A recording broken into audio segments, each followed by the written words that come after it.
IB Nation, Notre Dame fans, ladies and gentlemen, welcome back to another episode of the Irish Breakdown Podcast, brought to you by our friends over at FanDuel. Happy Monday. Hope everybody had a fun and relaxing weekend. Safe travels back from South Bend if you guys were at the Blue Gold game. But we have a fun and loaded show coming your way today, folks. The NFL Draft also recapped and ended this weekend. So what we're going to do today is we're going to basically spend the majority of the day talking about different angles of the NFL Draft. Part one of today's show, we're diving into the players that got drafted from Notre Dame. There were 6 taken in this draft. Handful of them were picked up as undrafted free agents, so we're going to share our thoughts on those. And then in part 2 of today's show, we're going to stick with a Notre Dame NFL draft lens, but looking ahead to the future. Is Notre Dame getting ready to go on a run? You're about to listen to 2 gentlemen who believe that they are, because when you lose 19 players to the NFL draft over the last 3 years like Freeman has, and we're talking about how this is probably his most talented roster from top to bottom since he's been the head coach, it's the ingredients for a really, really strong run. So we're going to talk about that in part 2. And then today, folks, we're going to wrap up the show with a Friday free-for-all mailbag. With a daily mailbag. But what we're going to do, and Brian will be able to do a better job of explaining this, but our daily mailbags at the end of shows here over the next couple of weeks are going to be more themed to what the topics were in the show. So, for example, today we have a show about the NFL draft, Notre Dame's outlook on that this past year, and looking ahead to the future. So kind of want those questions to be geared more towards that. So it's going to be a lot of fun here over the next couple of weeks, and I'm excited to dive into the show today, man. Yeah, it's going to be a blast, Trev. And as you said, we're going to no buy so hold for the next couple weeks. No Friday free for all mailbags, and every day we will have a daily mailbag. So some give and some take, and we want those mailbags to be related to the topic of the day. And we've got a lot of fun topics today, Trev. It's going to be a blast. Obviously, a lot of post-spring analysis. We're going to go kind of position by position, but we wanted to get to the draft. And I think that the second part of today's show is going to really set the stage for some of those team breakdowns and position breakdowns. And then tomorrow, we're going to do our post-spring top 25, which for a second there we forgot about. We put all this topics in. I was like, oh, shoot, I feel like I'm forgetting something. And it was the top 25. So we're going to have a lot of fun with that tomorrow. And we're going to do a little bit differently. So instead of Trevor and I kind of giving each of our own top 25s, we're going to kind of combine them. So we're going to do it like AP style, right? So if you get the number 1 vote, you get 25 points. If you get your number 2 vote, you get 24, so forth and so on. So that's going to be a whole lot of fun. Very, very much looking forward to that. So it'll be kind of like a wrap-up of the spring and a look ahead to the future is kind of the conversation we're having. And then each day we talk position group, we're also going to take a glimpse into the future. So we're going to talk recruiting, 27 and 28 recruiting at each position as well. So as opposed to sort of like a purely post-spring analysis, it's almost more of like a state of the union type of breakdown. And part of that is the post-spring analysis. And it's also about looking ahead to the offseason and then into the season. And then, of course, recruiting. So I'm looking forward to it. It's going to be a blast. And then, obviously, once we get through all these 10 position groups, we will get back to our regularly scheduled programming. We will have some, when there are days where there's recruiting news, we will have segments on that as well. So I can't wait. And then, Trev, NFL draft today. We'll talk about that again. I'm a big fan of the NFL draft. We've talked about that. I don't watch the NFL as much as I used to, but I still love the NFL draft. It is such a blast for a million reasons. And Notre Dame had a 6-man draft class this year, Trev, heavy on the offensive side of the ball. First 5 picks were all offensive. And we asked last week, will anybody on defense get picked? And one player that we pointed out that we thought we could see, like, if teams focus on the film and not the injuries, we could see him maybe going, somebody taking a flyer on him. That was Gabriel Rubio, and we saw him get picked up as well. So going to have some fun. But, of course, Trevor, we'll kick things off with just a big picture talk about the Notre Dame draft class, what our thoughts were and things along those lines, Trev. And I'll say this, I think, my opinion, it went very well for Notre Dame players. I think for the most part, all the Notre Dame players were taken around where we thought they were or higher. We had a range of 3 to 7 for Jeremiah Love. He got picked at the front of that. We thought, Jadarian Price could sneak into the back around 1, or, some people had him going into the 50s and 60s. He went right where at the highest part of where people thought he would go at 32. Eli Raridan was getting 4th, 5th round projections. He went in round 3. There were some second round projections for Malachi Fields. He fell to the sort of the top of round 3, but there were also some projections of him going in the 90s. So even then, he still was kind of closer to the top of his projections. Billy Strouth was a round 5 guy. He went round 5. Gabriel Rubio was considered an undrafted guy. He got drafted. The only guy that went lower was Emil Wagner, who didn't get drafted, but he was constantly 7th round in mock drafts. But overall, I think the Notre Dame players did well. There was a lot of guys that were drafted higher than maybe some people thought they were going to get drafted, or at least at the top. And I think that's a good sign for Notre Dame as we look at this class. And then we look forward, because look, the higher you get drafted, Trevor, the more money you make. You know what I mean? So it's a pretty exciting time to be a Notre Dame fan, and certainly Notre Dame players even more so. Yeah, it was a really good weekend to be a Notre Dame football alum, that's for sure. Jeremiah Love, he had the best odds on FanDuel to go, and as the number 4 overall pick, he ends up going 3rd overall. Really happy that Jadarian Price snuck into the end of the first round. And honestly, I think they still would have, in probably some way, made some sort of NFL draft history, being the first 2 running backs from the same school being taken 1-2 off the board. Just a nice little cherry on top that happened in the first round. So very excited to see what both of those guys are going to do. I'm surprised that Eli Raridan went in the 3rd, not from a skill set standpoint, not from a I don't believe in him standpoint. It's just based on his production and injury history. I understood why a lot of mock drafts had him going in the 4th and 5th round.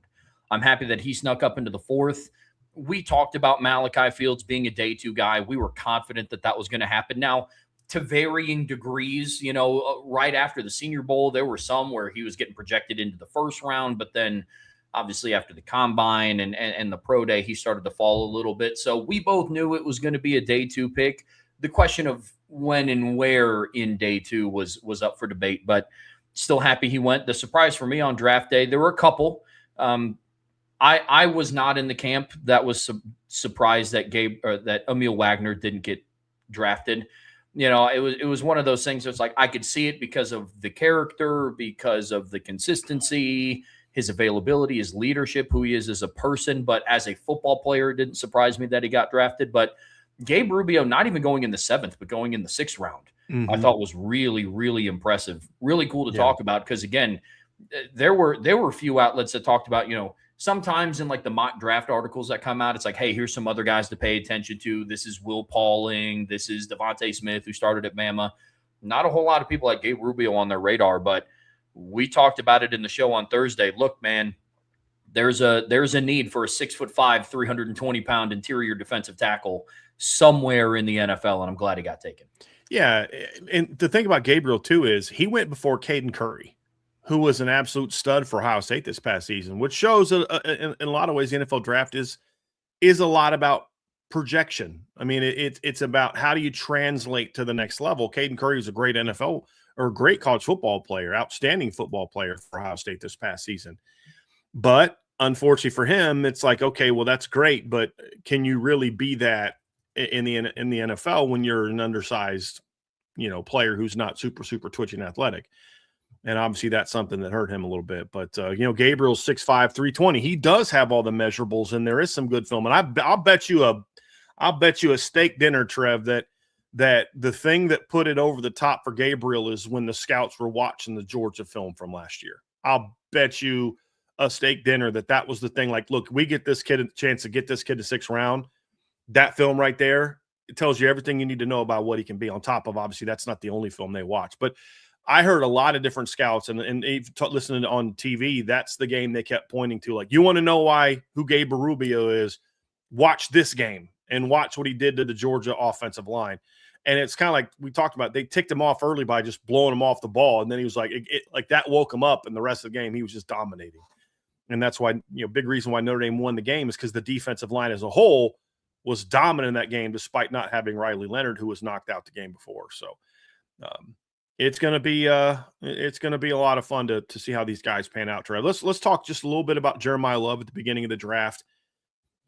We've talked about it before. I think that was big for him. The minute he signs his contract, Jeremiah Love is going to become the highest paid running back in the National Football League. And that's where a lot of the debate came from. Do you take a guy in round 3 that becomes the highest paid player at his position? And my thing is, I understand that. I really do. I understand where people are coming from, but when I look at it, it's kind of like you pay $50 million to whoever's in that spot.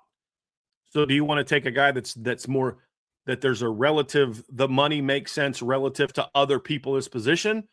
Or do you say we're going to pay $50 million, we're going to have it go to a playmaker. We're going to have it go to a guy that's can be one of the best in the league at his position. And obviously the Arizona Cardinals believe that they are. It's one of those things, Trev, where we talk a lot about there's a lot of smoke screens that come out. And what the Cardinals, the rumblings were the Cardinals had told people we're going to try to trade down, but if we don't trade down, don't be shocked if we take Jeremiah Love. That's exactly how it played out. Once David Bailey was taken number 2, it's like, okay, well, let's see if that was legitimate or if it was a smoke screen. And the Cardinals went up and had, Card went up there for Jeremiah Love at number 3. Took him instead of Dwayne Starks, cornerback out of Georgia Tech. So, it's a smart pick there for him. Sorry, I couldn't help it with the draft day reference. So that was interesting. It was not spin. It was, hey, here's what's going on. Here's what we're going to do. And that's exactly what they did. So huge for Jeremiah Love to make that. Because I was looking at this, Trev. This is real quick. I was looking at the range of where he could have got drafted. The total value, this is on Spotrac, the total value of the number 3 pick is $53 million. The total value of the number 7 pick is $37 million. Just those, the range of where he got picked was a little under $16 million difference. Isn't that nuts? So not falling in the draft helped him make an extra $16 million, and it couldn't go to a better kid. To be honest with you, Trev, just one of the best kids I've had a chance to be around, and happy for him. But it's also a great fit, in my opinion. Yeah, it's one of the things that you love to see. So many people get tied up in, the total value of the contract. I don't know if he's going to be the highest paid in terms of like year over year pay, but total contract value, he's the highest paid running back. It's the most guaranteed money. But here's the thing. You're paying that level of money to a franchise player. You have to remove the position. You have to remove the RB next to his name and just, okay, what are we willing to pay for somebody that's going to change this franchise? With all due respect for Marvin Harrison, who came out a couple of drafts ago, they thought he was going to be that guy. And so far, he hasn't lived up to that. And so what do you need? The league is slowly, and I emphasize slowly, starting to shift back the need to being a more run-focused league. Now, it's slow. Not every team is following suit. But I don't think it's a coincidence that after the Kansas City Chiefs stopped emphasizing the run game and having effective running backs in their offense, they stopped. I use the term stopped winning Super Bowls loosely because it's only been a couple of years. But the last couple of Super Bowl winners, the Philadelphia Eagles, dominant ground attack with Saquon Barkley. Kenneth Walker was the NFL MVP or the Super Bowl MVP this past year. So you need that. And with all due respect to Trey Benson and James Conner, who's coming off of an injury, and Amari DiMercato, who's no longer on the team, and Michael Carter, who's no longer on the team, those level of players aren't going to get you to a Super Bowl. Jeremiah Love is somebody that will. So that's always been my biggest counter over the past weekend defending why the Cardinals did what they did is you're getting a franchise player, and you're combining him with a quarterback room that has Jacoby Brissett and Carson Beck, who are 2 guys that aren't expected to be franchise quarterbacks. I think that for the Cardinals is going to come in future drafts. But yeah, I love the pick. I love the fit. The Cardinals need a boost in the run game because their weapons on the perimeter in the pass game are not bad. Mm-hmm. Trey McBride is arguably the best tight end in the NFL right now. You could argue that. And then Colorado State product. Yeah, man. I think he just broke like the NFL receptions record for tight ends. He had 126 catches last year. Yeah. For 1,239 yards and 11 touchdowns. Yeah, that's pretty good. Yeah, man, it's impressive. I mean, and then Marvin Harrison has he been the franchise player that people thought he was going to be yet? No, but there's been some injuries there. I think he popped a hamstring last year, and he's still a productive complementary weapon when he's healthy. And technically, he's their number 2 because Michael Wilson stepped up last year and had a 1,000-yard season. Yep. So their weapons on the perimeter are much better than what people think that they are. They're making it sound like you paid $53 million for Jeremiah Love to walk into the desert with just Trey McBride and nothing else. And the outlook is much better. Sometimes all you need is just that one missing piece, and that's why I understand why the Cardinals took and paid Jeremiah Love where they took him and what they paid him. Agree completely. I think it makes a lot of sense. You're getting a guy that's a playmaker all around. And I love the point you made, Trev. I actually think it started before Pat Mahomes and the Chiefs made it worse, because I think a lot of it started with Tom Brady, because like he never had a big time running back. He won 7 Super Bowls. I think, there was a couple years where they had a really good back, Corey Dillon, but like his last couple Super Bowls, they didn't have big time running backs. It was Gronk, it was the tight ends, it was the receivers, and it was Tom Brady, and it was the defense. And then of course Patrick Mahomes comes and wins Super Bowls with like Damian Williams, and and they're going to the Super Bowl with Clyde Edwards-Helaire and guys like that. And then in a copycat league, that's what people do. But like you said, look at the success the Ravens have had with Derrick Henry. You look at the Chiefs 2 years ago, Saquon Barkley, Kenneth Walker last year. That got him got paid. He got paid because of that. That got him paid. And now you see the running back position be prioritized here in this regard. But I think it's what helped Jeremiah was the fact he's not just a runner. He's a guy that can do a lot of different things. The second pick of the draft, Trev, is also a great opportunity to come in and make an impact right away, and that's Jadarian Price at the number 32 overall pick. Another example where the pre-draft rumblings were exactly how it panned out. I mean, we saw a lot of mock drafts, Trev, that had that going on, and we've got it, and it's going to take me a while to tabulate the winners, but we did like a mock draft contest at Irish Breakdown, and it was funny because like there's a lot of people that are going to get 2 points at the end for Jadarian Price going to the Seahawks, because that was what the rumblings are.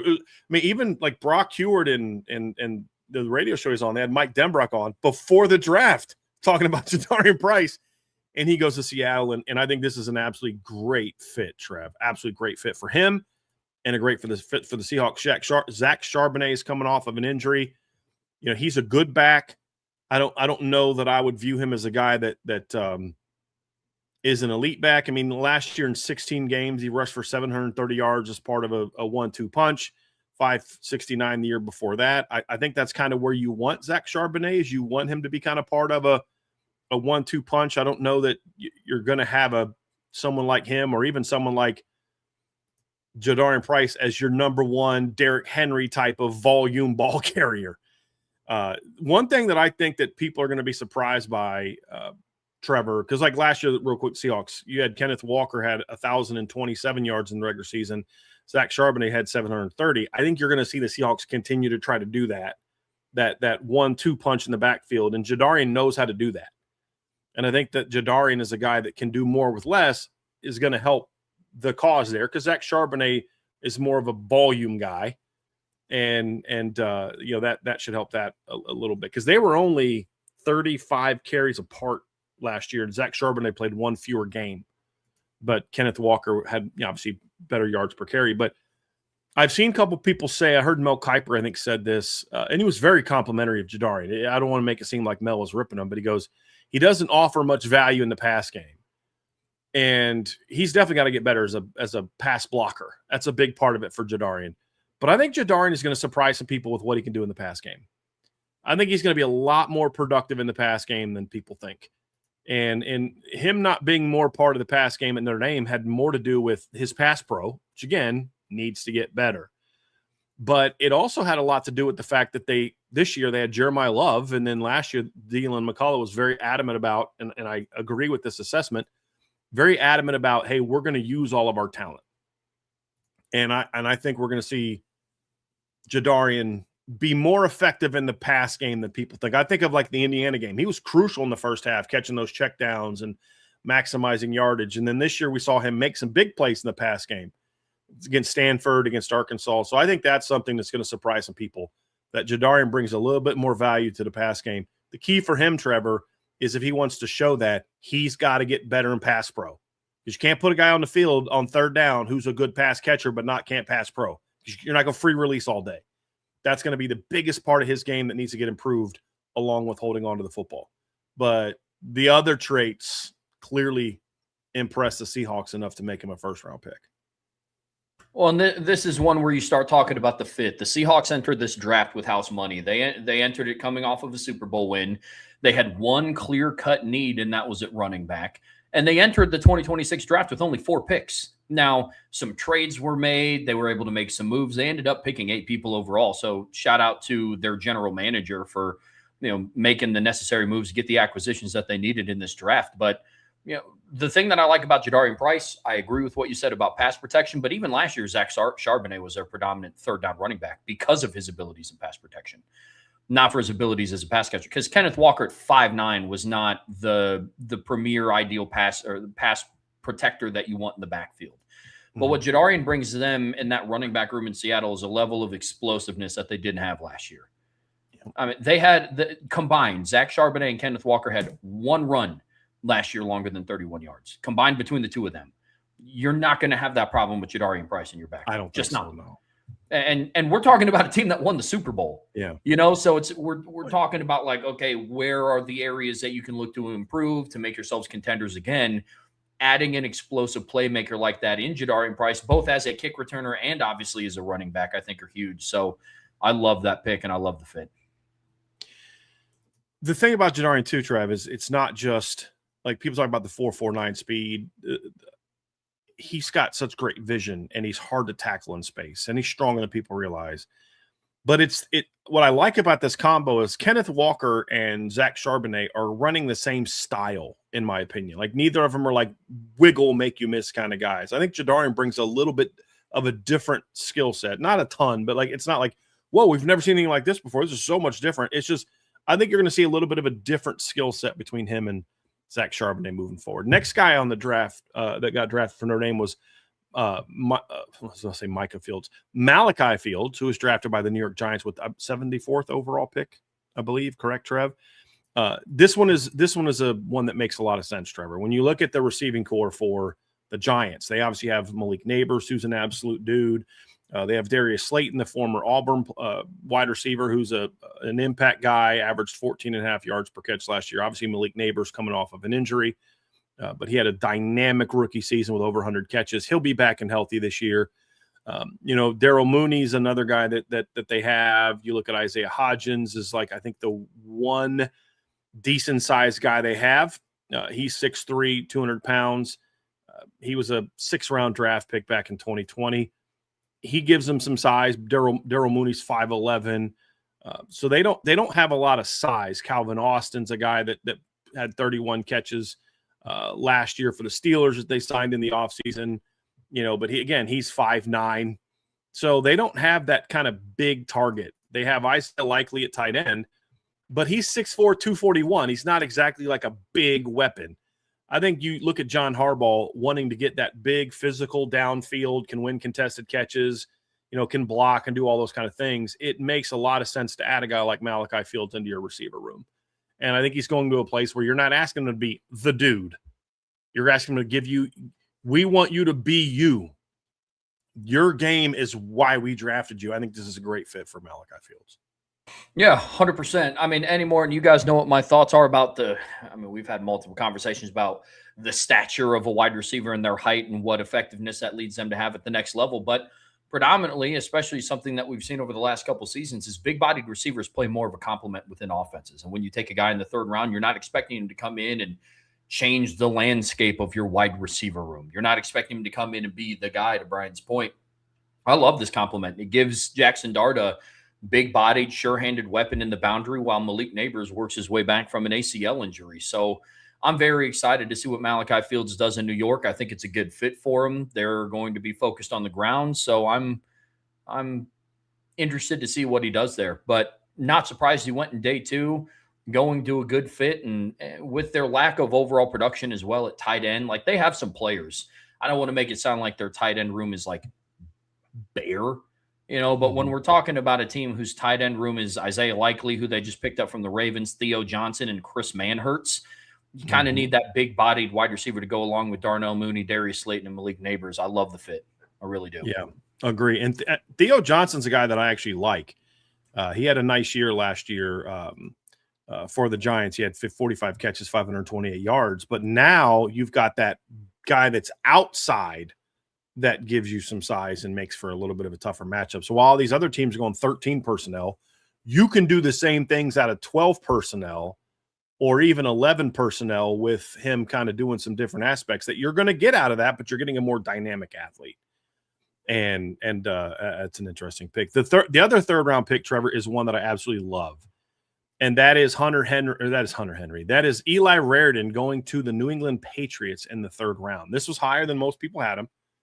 The good news, I think what helped Eli is his testing numbers for his size were outstanding. Like, he graded out in a very high percentile of athletes for his size.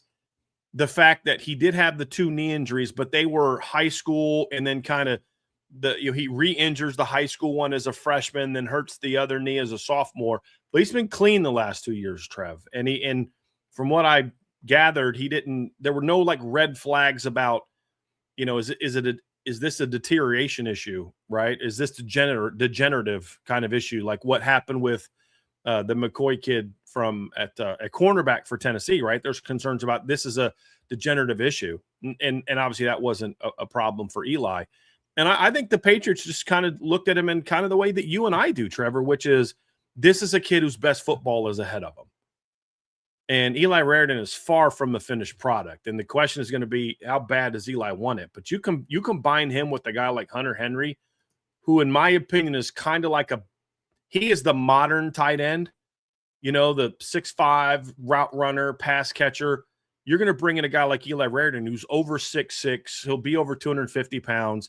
And he is a vertical down the field weapon that he may only catch 15, 20 passes next year, but he's probably going to average over 15, 16 yards a catch like he did at Notre Dame this year, because he's a guy that can bring you something different than what Hunter Henry brings, which makes him a great complement to Hunter Henry. Now, the big key for Eli is you're going to have to be more consistent in the run game. And if he can come in and be more consistent in the run game, then I think Eli Raridan has a chance to help them, because Drake May is a very talented young quarterback that wants to be able to throw the ball downfield. And I think he's going to really like Eli Raridan. If he puts in the work, I think Eli could be I don't want to say a steal because it's not like I think he's going to play like a first rounder, but it's going to be like worth the fact that they quote unquote reached a little bit according to the draft analysts to take him. I think he's going to reward him for that if he puts in the work, because I love the fit with Hunter Henry, Trev. That complementary skill set to Hunter Henry, I think is going to be big. Yeah, I love the Eli Raridan pick in the third round for a couple of different reasons. One, to your point, it's the fit within the offense. And look, Austin Hooper's left. He's back with the Atlanta Falcons. So now their tight end too is Julian Hill, who's a nice player, but he's more of that, like he comes in for like run blocking. He's 6'4", he's 250. He had 15 catches last year for 140 yards, average less than 10 yards a catch. No touchdowns. He's not somebody that they're relying on to be a complement to Hunter Henry. So very excited to see what Raridan can do. But the other reason why I like the fact that he went into the third round is we're going to find out what type of football player and what type of work and what level of a work ethic Eli Raridan is going to have. Because look, fact of the matter is you can be taken in the fifth round and GMs are willing to kind of like throw their hands up in the air and be like, well, we kicked the tires on him in day 3. We were going to see if he was going to pan out. Things didn't really work out the way that we thought, so he never really panned out. You don't want to start having those conversations as a third-round pick. I think him going in the third round to the Patriots, a team that was playing in the Super Bowl last year, that has aspirations to make it back with a young, talented quarterback and a good head coach in Vrabel, I think it forces Eli Raridan's hand a little bit to be like, hey, man, we used a third-round pick on you. It's time to kick it into gear, and I think that's going to benefit him, and I think it's going to benefit the Patriots offense. So I love the pick. So trivia question, Trev. I know you know the answer. This is a setup question. What quarterback led the NFL last year in yards per pass attempt? The answer would be Drake May, and it wasn't all that close. The next highest quarterback amongst the starters was Sam Darnold at 8.5. There were only 5 quarterbacks last year in all the NFL that averaged over 8 yards an attempt per pass attempt last season, or at least at 8. And here's the list. Josh Allen, Daniel Jones, Lamar Jackson, Sam Darnold, Drake May. Number 1, Drake May. Number 2, Sam Darnold. It's not a coincidence that those 2 guys are the ones who played in the Super Bowl. Now, you could argue that maybe they don't if Bo Nix is healthy. We'll see. But I'm just going to be honest. I think that that's something that matters. Getting away from this conservative nature that so many teams do and being willing to attack. But you add a 6'6.5", 250+ pound tight end, because that's what Eli will be. He dropped some weight to get ready for the combine. He was 245 to combine. He'll be over 250 most likely this year for New England. You add a weapon like that into this pass game, and a team that likes to throw the ball and be aggressive with its pass game, just got a lot better. And Drake makes an absolute future star, no doubt about it.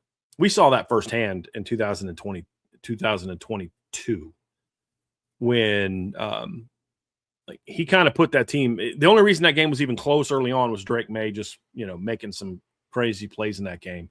And then, of course, the Notre Dame defensive line just started to overwhelm them. But you could see it then, Trev. Like, the talent was enormous. And he's turned out to be an absolute dude. Then next, Trev, round 5, Billy Schrauth going to the Tampa Bay Buccaneers. Again, we get into fit, and the Buccaneers are a team that have struggled with injuries, especially along the offensive line. The team in general was just banged to heck last year, man. I mean, it was Mike Evans spent time out, Chris Godwin spent time out, Bucky Irving spent time out, Baker Mayfield was hurt, but a lot of the reason why some of their running backs and obviously their franchise quarterback was spent time hurt and on the sideline last year were some of the inconsistencies along the offensive line. Their, all-pro or Pro Bowl left tackle, Tristan Wirfs, was hurt. They've had some inconsistencies with the interior of their offensive line. As things stand today, Ben Breedson, Graham Barton, and Cody Mauch from left guard over to right guard as their starting interior. And when you talk about a guy like Billy Schrauth, it's similar to the conversation that we've already had with Gabe Rubio, and it's something we talked about last week. When you pop in the film, and not even just with the film, when you look at just the numbers of how he produced at the college level, in the 2024 playoffs, we're talking about a player that from Georgia in the Sugar Bowl through the national championship game against Ohio State didn't allow a single pressure. Not a hurry, not a hit on the quarterback, not a sack, 0 pressures. And he allowed 1 sack the last 2 years. Mm-hmm. And so we're talking about a player that's very productive, caveat, when he's on the field. Now, the bright side is when he's on the field, it's not he plays 3 games at a time and then he misses 4 and then plays 3 more games at a time and then misses 2. He missed a chunk. He missed 4 games in 2024 and then came back, still played 12 games in total. And then there were rumors that he was going to be able to make it back for the playoffs if Notre Dame made it in 2025, based on some of the things that we saw like at the NFL Combine and sitting out drills. And that was in like March.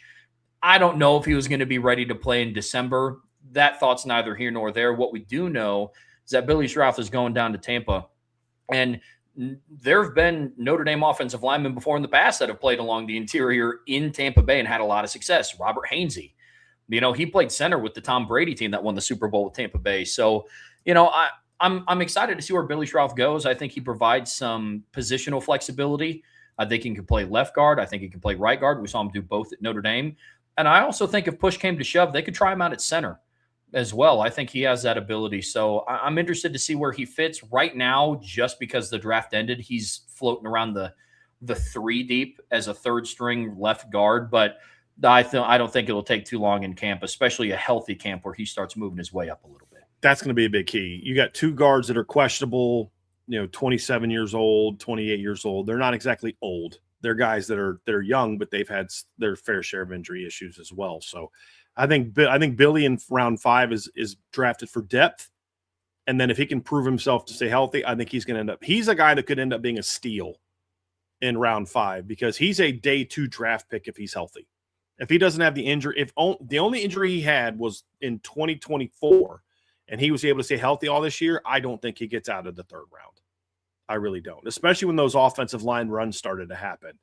There's a lot of guys whose film is not nearly as good as Billy Schrauth's who got drafted in front of Billy Schrauth. And I understand it because who was it that said that? Was it John A1 or was it Chris? Was it Black Irish? Chris Galloway talked about the best ability is availability. 100%. And that's been the big issue with Billy. But I believe if he's healthy, he's a day 2 pick. So can he stay healthy in the National Football League? We'll see. But if he can, I think he's eventually a starter for the Bucs. If not, he'll kind of do it, be a perennial depth player, and that's not a bad pick in the 5th round, in my opinion. Agreed completely, man. I think we could say the same about Gabe Rubio, who was taken in the 6th round by the Pittsburgh Steelers. Mm-hmm. Now, this one came as a surprise to both you and I. I believe we were doing the Blue Gold Game post-game show when somebody put it in the chat, and we're like, oh, shoot. Gabe Rubio got taken in the 6th round by the Steelers. But again, we find ourselves talking about the fit conversation. We talk about all that all the time in high school recruiting. You can't just look at the top recruit. You can't just look at the stars.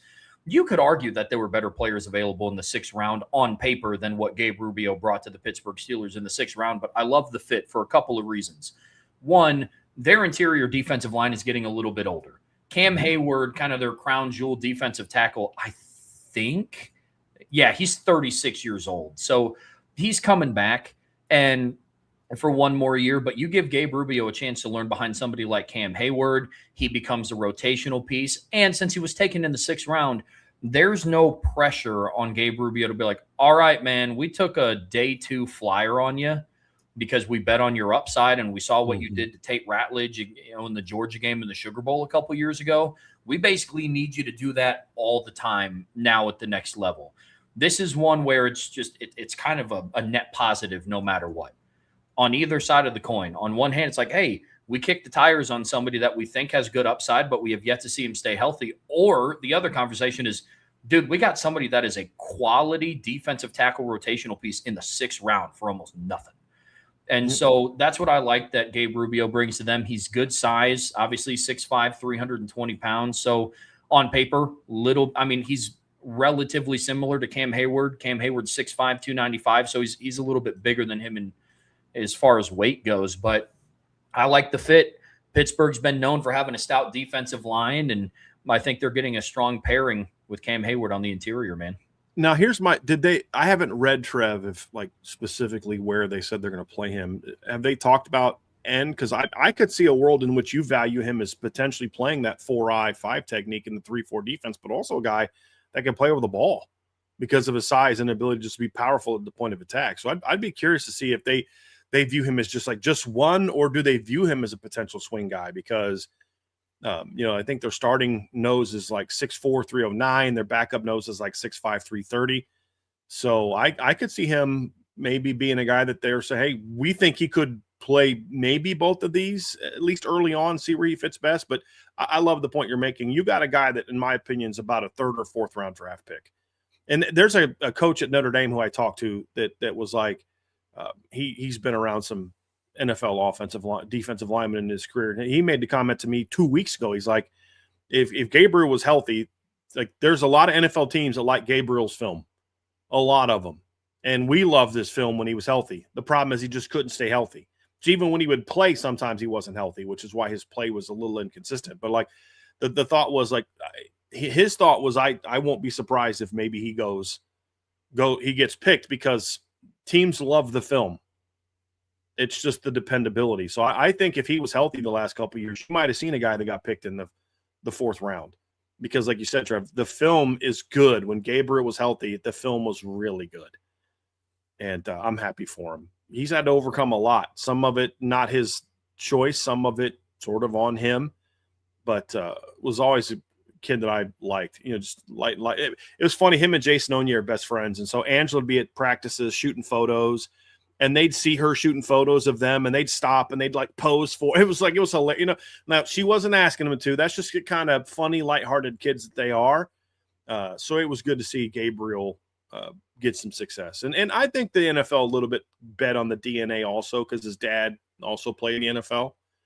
I think that's probably part of it too. But I'm excited for him. And that was the end of the drafted players. There was also some fellas that got signed, Trev, and we can kind of go through those here just briefly to let people know. Do you have that list in front of you? Yes, I do. Can you just kind of run down those guys and just give some initial thoughts on it? Yeah, initial thoughts of the undrafted free agents. Obviously, the first one that was also floated back and forth between some mock drafts was Emil Wagner. He got picked up as an undrafted free agent by the Tennessee Titans. I think that the undrafted free agent conversation is very fascinating because it's not like you don't have the opportunity to go out and prove it if you're a draft pick. But now even more so, it's like, okay, now you have to continue to fight for this draft spot. And that's when I think you can lean on some of the core principles you learned while at Notre Dame, all the choose hard, competitive spirit, challenge everything, that mentality. So every player entering the draft feels like they should be picked up. And now they have the opportunity to go prove it. With the Titans, I think Emil Wagner has an opportunity to crack in somewhere. Now, right tackle is going to be a little bit tough because right now they have J.C. Latham at right tackle, who they picked pretty high in a previous draft. So I don't know if he's going to be making the two deep there, but he has the opportunity to go prove it. Another player that got picked up, Brian, that we spent a lot of time talking about was Devontae Smith. He got picked up by the Carolina Panthers. I know they have a good secondary, especially amongst their starters. Depth has been a question there. You're getting a very experienced guy with Devontae Smith who has the opportunity to go and prove it. Two guys got picked up by the San Francisco 49ers, Will Pauly and Jalen Stroman. So it's cool to just the story arc of two former teammates who were also transfers into Notre Dame for the 2025 season now get the opportunity to go out to San Francisco, to the Bay Area, and earn a 53-man roster spot and prove that they should have been taken in the draft. So excited to see what happens with them. And then Jordan Botelho, he got picked up as an undrafted free agent by the Minnesota Vikings. He's kind of like a quasi-outside linebacker, defensive end. So looking forward to seeing what he can do there. I believe Brian Flores is still their defensive coordinator. So he's going to a really good system. Hopefully he's able to make a roster spot. And then there's two guys that got invited to rookie minicamps. You want to talk about being able to earn your way. That is an ability to earn your way there, getting invited to a rookie minicamp. So Jake Tefelsky for special teams was invited to the Tennessee Titans and the Minnesota Vikings rookie minicamp. Then punter James Rendell was invited down to Tampa Bay to participate in their rookie camp. So they'll be going and seeing some familiar faces out there. But very interested to see where those guys land. Very interested. Yeah, I tell you, with Will Pauling, I will not be surprised if he makes at least the practice squad with the 49ers. If not them, then somebody else, because 4.37 speed, team captain, great player, or great person. You're also in a situation where he's got experience playing special teams. And I think that's going to benefit him. With Jalen Stroman, I could see him also being like a Dante Vaughn, where he's a guy that catches on for a few years with the team, plays a little bit, but also is a guy that they have on their not say their prep team, so to speak, right? The practice squad. But those are guys that have a shot. We'll see about Botelho. I think the problem with Jordan is I just think there's some physical limitations for him that make it a little bit tougher. Size and wise and all those type of things. But James Rendell to the Buccaneers is very interesting because they've got a guy, Riley Dixon, as their punter, who is getting a little bit up there in years, I guess, but I don't know how much that matters in the National Football League. 32 years old. I mean, how old is that? I guess I don't I don't quite know that one, but I am curious to see if he's got a shot because he's got an absolutely great leg. And the Riley Dixon last year, by the way, also, Trevor, finished fourth to last, 29th in the NFL in punting average last season. So there's an opportunity there, in my opinion, for him to maybe have some success and find a home. He was pretty, decent, not a little bit better when it came to, net return, things like that. But that's a place where if James Rendell can be the guy we think he can be, I could see a world in which he wins a spot.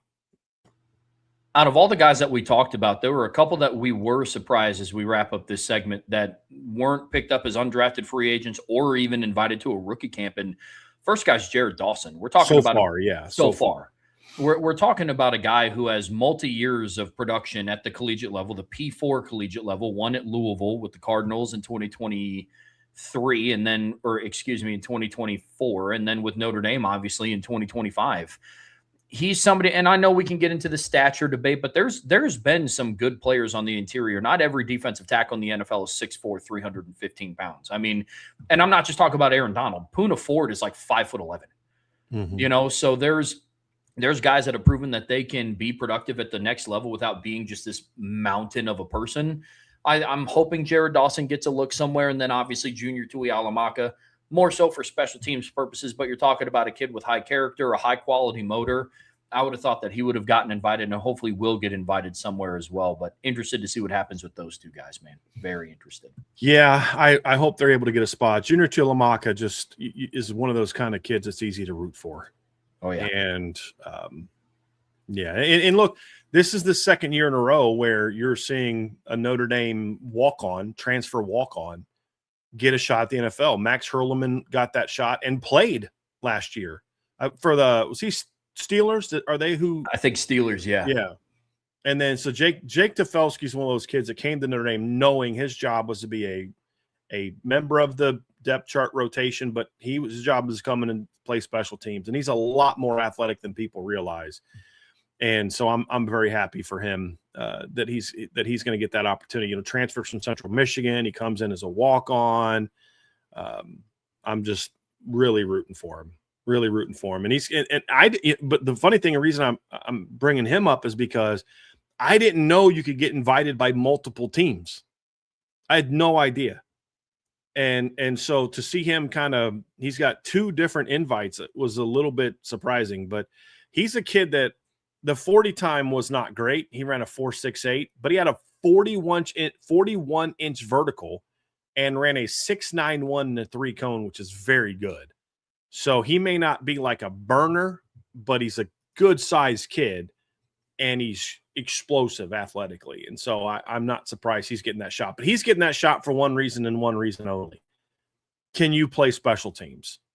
And if he doesn't make it, it won't be for lack of effort. I can promise you that. But I'll definitely be rooting for all these kids, but especially that's a really cool story to see Jake Tefelsky. So, Trev, that'll kind of wrap it up, our talk of the 2026 NFL draft. I got to say it was interesting. This is the first draft class that we saw be primarily driven by guys that were at the top, by guys that were recruited and or coached by Marcus Freeman. And now Jadarian Price technically committed to Notre Dame before Marcus Freeman took over, but he was only ever coached by Marcus Freeman. Jeremiah Love was recruited by the Marcus Freeman staff.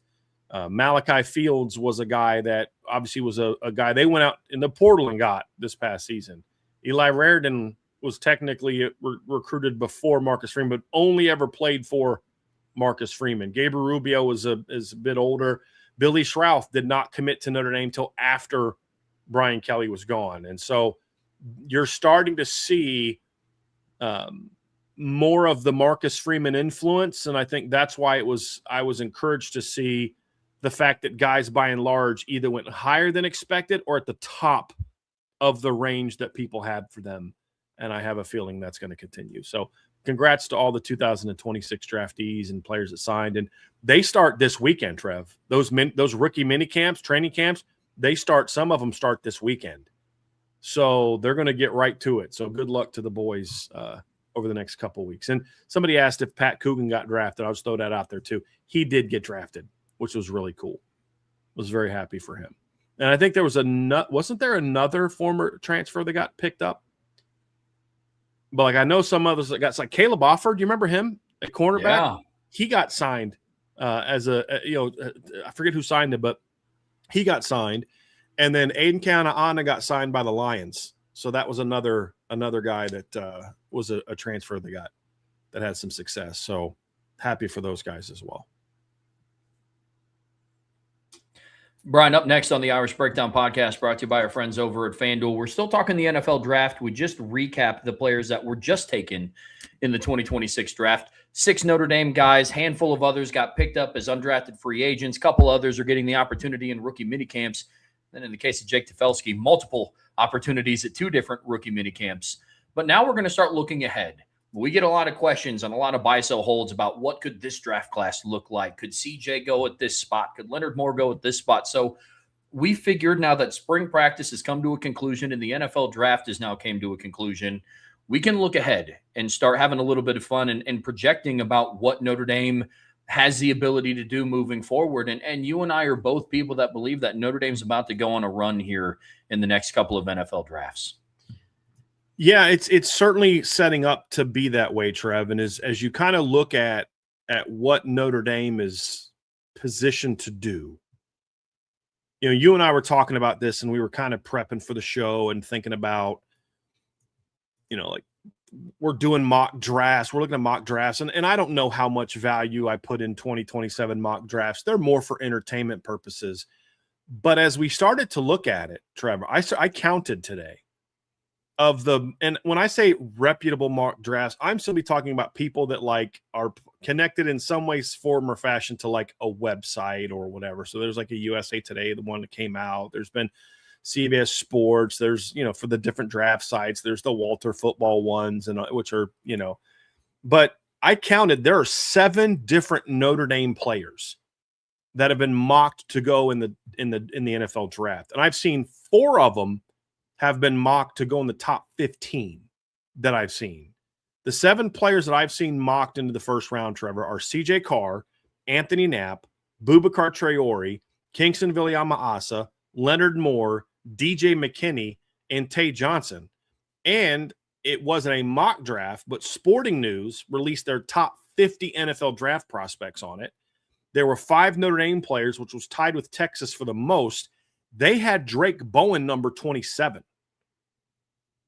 So, like, that would project to be like a late first round, early second round pick. So you're seeing that there's a lot of love from the draft, like, reporters and analysts, not, who knows about scouts, about those guys. But I'll tell you this, talking to coaches and talking to NFL people, I think that Drake Bowen is a guy that has a much stronger reputation amongst those folks than he does amongst fan base in a lot of different ways. But you're going to start seeing a lot of love for him, especially if he can stay healthy this season. But when you look at it, Trev, you and I start talking about it, like, could this be where Ohio State was 2 years ago? Is Notre Dame, and to a degree Texas, but we're going to focus on Notre Dame because we're a Notre Dame channel, because Texas didn't have a real big draft class either. Could this be where Ohio State was 2 years ago? If you guys remember, after the 2023 season, which was a season that for Ohio State ended in a disappointing manner, that thought that team was going to be better. They had a couple losses that they, weren't expecting, and they obviously got beat by Michigan again, and they ended up not making the college football playoffs, and just in a lot of ways, it was a disappointing season for Ohio State. Even in some of their wins, they weren't super impressive. Everybody knew that, that beating Notre Dame was as much about Notre Dame choking the game away as it was Ohio State winning it. They had an ugly win over Penn State. It just wasn't, even though it was 11-2, it wasn't your vintage Ohio State football team. And then you go into the draft, and they only had 5 players taken in the 2024. 5. You had Marvin Harrison, who went number 4 overall. Then you had Michael Hall, defensive tackle, get picked in the second round. Then you had Cade Stover, tight end, get picked. Actually, it was 4. Cade Stover gets picked in the 4th round, and then Tommy Eichenberg gets picked in the 5th round. And then there were some guys that played for them that got, didn't get drafted. This is a small draft class. Why was it a small draft class? Was the NFL finally catching on to Ohio State doesn't produce good pros? No, that's not true. Other than quarterback, that's definitely not true. It was what? It was most of their best players are coming back. And over the next 2 years, Ohio State not only won the national championship in 2024 and went 12-0 in 25, played in the Big Ten championship, then made the college football playoffs. But when you look at the draft, over the next 2 draft classes, so 25 draft and now the 26 draft, Ohio State produced 24 overall draft picks. Was it 11 this year, 13 last year? And 8 of those players in the last 2 years got picked in the first round. So then Trev and I asked ourselves, is Notre Dame set up to have similar success to Ohio State on and off the field? And that's kind of what we look at as we dive into the sort of looking ahead into the 2027 NFL draft, the 2028 NFL draft, looking at the current roster, not just our opinion, but then what we see other people's opinion. That's when you start to say, okay, they're starting to generate more and more draft love, more and more draft respect. And that's why the end of last segment factors in here now, because you're starting to see Notre Dame players under Marcus Freeman, his recruits, get drafted higher than people thought. You could even go back to last year, Trev, when a lot of people were surprised that Benjamin Morrison got picked where he did because of the injury. And then we thought Xavier Watts got underdrafted.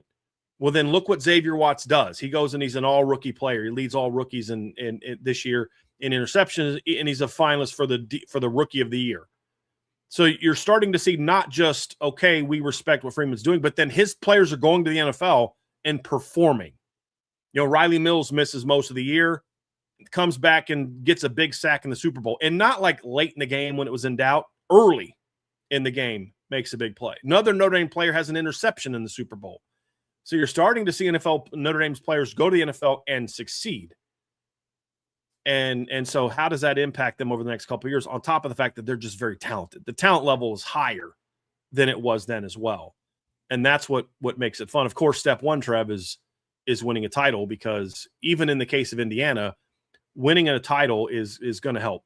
We see it year after year after year. The teams that play for the title and teams that win a title, especially the teams that win a title, they tend to have a lot more guys drafted than teams that, than maybe otherwise should. When we watch Georgia get like third string tight ends get drafted after they won their, I think, first title, maybe it's their second title. So is Notre Dame going to be that next in line of that team that, they got a lot of guys coming back. They have a small draft class because they have a lot of guys coming back. Are they about to go on one of those runs? I think that's kind of the question that we're going to ask ourselves here over the next couple of years, Trev, and we're going to find out real fast. The biggest step in the right direction is winning a title, because overall record-wise, the difference between Notre Dame and Ohio State the last 2 years, the difference has been marginal. It's a 2-game difference. Ohio State the last 2 years is 26-4. Notre Dame the last 2 years is 24-4. What's the difference in there, though? Ohio State beat Notre Dame in the national championship in 2024. But fact of the matter is, in 2025, they had the same amount of post-game win or postseason wins. Not a shot. That's just the facts. Now, Ohio State made the postseason. Notre Dame did not, because they went undefeated in the regular season and played for their conference title and didn't lose by 21 points. That is a shot. But the difference is, I got you, bro. I'm such a proud papa right now. Got you, bro.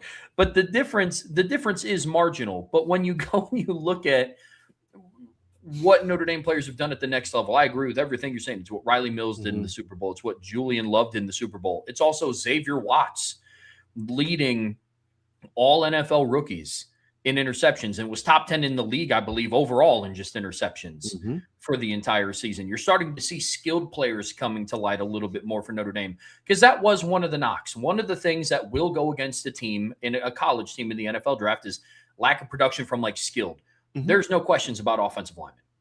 There's no questions even about tight end. Every single starting tight end at Notre Dame has been drafted since, essentially I've been a fan of the team. Since I've been aware of football, a Notre Dame starting tight end has been drafted. That's already been a foregone conclusion. But now you're starting to see guys like Kyron Williams emerge, who's this is he's the first Rams running back that they've had to go back to back 1,000-yard season since Steven Jackson. And for those who don't know, Steven Jackson didn't play 6 years ago. You know what I mean? For the Rams. So you're seeing more skilled players start to emerge for Notre Dame in that light. And then I think that this upcoming draft class with the next two is going to blow the doors off the whole thing, because there's still knocks on Notre Dame that Ohio State doesn't have. We can be real about that. There's a question about, well, what wide receiver has Notre Dame produced? Well, that's why we're excited to go see what Malachi Fields does with the New York Giants. Because right now, the only Pro Bowl wide receiver Notre Dame has had is Ben Skoranek as a special teams guy in the last couple of years. So there are some things you have to ask yourself, but I'm with you. Major step forward in the right direction is winning a national championship, because you will get that bump. You're a proven winner. And it answers the question, okay, what do you go do with that talent?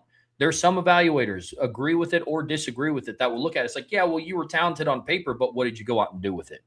And that's why another reason of winning that national championship gives you that bump in the eyes of the NFL draft. So, yeah, man, I'm excited. But going out and winning a title is going to be absolutely huge. But one of the reasons why we believe that that's possible this year is because of the amount of first-round talent on this roster, because it is exceptional. It really is. You rattled off some of the names, man. I already went and looked on FanDuel, and CJ Carr is already tied for the third best odds to go number one overall in the 2027 NFL draft. I just thought that was a pretty cool stat. Well, somebody, who was it? Josh Finn just said this in the chat, and it's a stat that I had pulled up. I looked at Spotrac and the site that I look for salaries and stuff. And if you look at active players in the NFL, Notre Dame right now is fifth in the NFL in most active players, and they're just as close to number 4 as they are ahead of number 6. Number 6 is LSU. Here's the teams that are the next, 10 teams or so after Notre Dame. Here's some of them: LSU, Texas, Oregon, Penn State, Florida, Iowa, Ole Miss, USC, Auburn, and Oklahoma are all below Notre Dame. The only teams ahead of them is Michigan by 3 and Ohio State by 5. Then Georgia and Alabama are 1 at 64 and 63. So they're well ahead of Notre Dame. But they're not. They're within striking distance of the Buckeyes and Michigan, and so you're seeing, like you said, you're seeing these guys go and have more success. And I think this is going to continue under Marcus Freeman. So let's kind of dive into this, Trev, and talk about, okay, you're putting out NFL players, but one of the reasons Ohio State won a title was not just because they had 24 players get picked. You have 24 players that are picked in round 4 to 7. You're going to be a really good team. You're not winning the title. You want to have teams you want to be putting out the elite of the elite. And of the 24 that Ohio State put out, a third of them, literally a third of them, were first-round draft picks. And so you're not just putting out NFL talent. You're putting out, like, big-time NFL talent. You're putting out guys that are coveted to be champions. It was funny, somebody asked last week, did Ryan Day like underachieve with all the NFL talent? And I'm like, well, yeah, you could argue this year he did, but like those guys were all part of the team that won the national championship the year before. You know what I mean? So if Marcus Freeman wins the Natty in 2026 and Notre Dame only makes the playoffs and goes out in round 1 the next year, like, okay, I'll take that over getting to the championship game 2 years in a row and losing. But, he did win a title with all those players. And that's the thing for Notre Dame is, do they have those best of the best type of players? You talked about CJ Carr already. Obviously, Leonard Moore is a guy that goes into the season as the unquestioned number 1 cornerback in the country. And I'll make a similar point about this as I made last year, Trev, when I was on some different shows, and I'm sure I mentioned it on this show as well, which is what's different about Notre Dame this year and last year compared to past years. There's been a lot of years where Notre Dame went into the season with arguably the best player in the country at a position. Okay, they had the best guard and arguably the best tackle in the country going into 2017. Hey, I think Notre Dame's got the best tight end in college football. When was the last time Notre Dame went into a season where they had arguably the best running back and best cornerback in the country, and then they went out and backed it up that they had that player? Obviously, both of them were unanimous All-Americans. They both lived up to the hype. And then you had your number 2 running back goes and gets drafted in the first round. Okay, great. You've used up all your first-round ammo, on offense last year, or have they? And that's kind of what we're seeing, Trevor, is it's not just this season. If you look at Pro Football Focus, who I actually don't think has been overly generous to Notre Dame players. There's some Notre Dame players they have ranked way too low. But they have Notre Dame as having the number 1 player, returning player in the country at linebacker, cornerback, and safety next season. And so you get into this, you're like, dude, I mean, like, they're starting to get some of that love. So the question, Trev, is, does Notre Dame have legitimate first-round talent? And that's what I think is different about this team, is they do. And we went through, so like over potential over the next 2 years, and I tried to be conservative. You've got, let's see, 4, 5, 6, 7, 8, 9, 10, 11 potential first-round draft picks in the starting lineup this season, whether it's 27, 28, or potentially, in one player's opinion, 29. Here's the players, and y'all in the chat tell me if there's anyone that you strongly disagree with. Quarterback CJ Carr. Wide receiver Quincy Porter. Offensive lineman Gerby Lambert. Offensive lineman Anthony Knapp. Offensive lineman Will Black. Of those 3 players, 2 of them are former 5-star recruits, and the other one is Anthony Knapp, who's I've seen 6 or 7 mock drafts have him in the first round of next year's draft. Now, I don't know that Anthony Knapp is coming out next year, but I think that he's a guy that I've said plenty of times, if he moves inside, he could be a first-round draft pick. So that's 5 right there. Boubacar Traore. I've seen multiple mock drafts of Boubacar Traore in the top first round, including several that have him in the top 15. Bryce Young, not next year, but potentially in a couple years. Kingston Viliama-Asa. I've seen multiple mock drafts with him in the first round. Drake Bowen. Haven't seen any first-round mock drafts. Linebacker, off-ball linebacker is a tough place to get into the first round.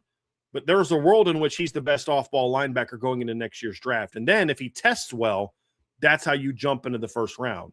And I did see Sporting News just had him as the number 27 overall player looking ahead to next year's draft class, which included underclassmen. It wasn't just like seniors only.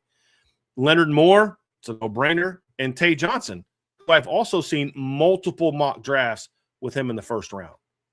So that's what I think. What did I count, Trev? 11, 2, 3, 4, 5, 6, 7, 8, 9, 10, 11. And that's just the starting lineup. As we saw this past year, Notre Dame had a first-round draft pick that did not start a single game in his Notre Dame career. So those are all guys that potentially could be first-round draft picks in their careers over the next couple of seasons. And I would, let's see, 1, 2, 3, 4, 5, 6 of them are guys that I've seen mock draft by someone other than you and I. And that's what makes it a little bit interesting. I think the benefit of this conversation is nobody was a stretch. Like, there's nobody that anybody in the chat, nor I, when you sent the list over to me before the show started, that I strongly agreed with.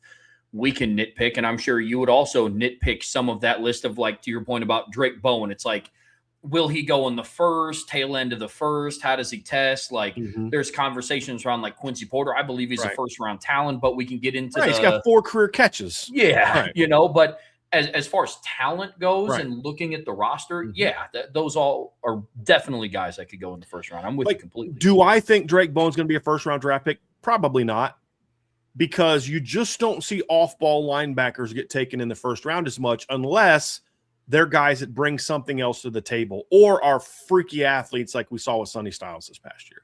Yeah. Well, if Drake Bowen goes out and runs a 4.4 at next year's draft, he'll be a first-round draft pick.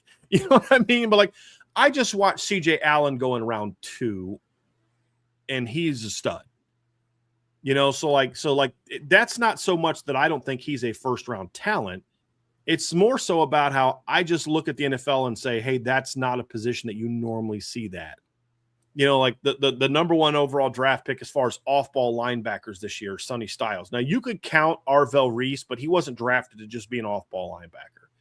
He's more of like Kingston, where, yes, he's an off-ball linebacker, but he's also a guy that's got a proven track record as a pass rusher. Now, his is a much more proven track record, but he broke out as a junior. Kingston's going into his junior season. You know, the number 2 off-ball linebacker taken is Jacob Rodriguez, who had the most decorated linebacker season since Manti Te'o in 2012 this past season, and he was taken in the second round. He was taken with the 11th pick in the second round.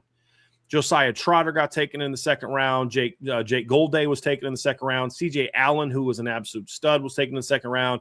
And then Anthony Hill was taken in the second round. So we saw some really good off-ball linebackers slide, and the one that didn't is 6'5" and ran a low 4.4, jumped 40 inches at the combine. And I don't think anybody expects Drake Bowen to do that. We've said all along, he's a much better athlete than people realize, but I don't think Drake is going to jump 40-plus inches and run a 4.4.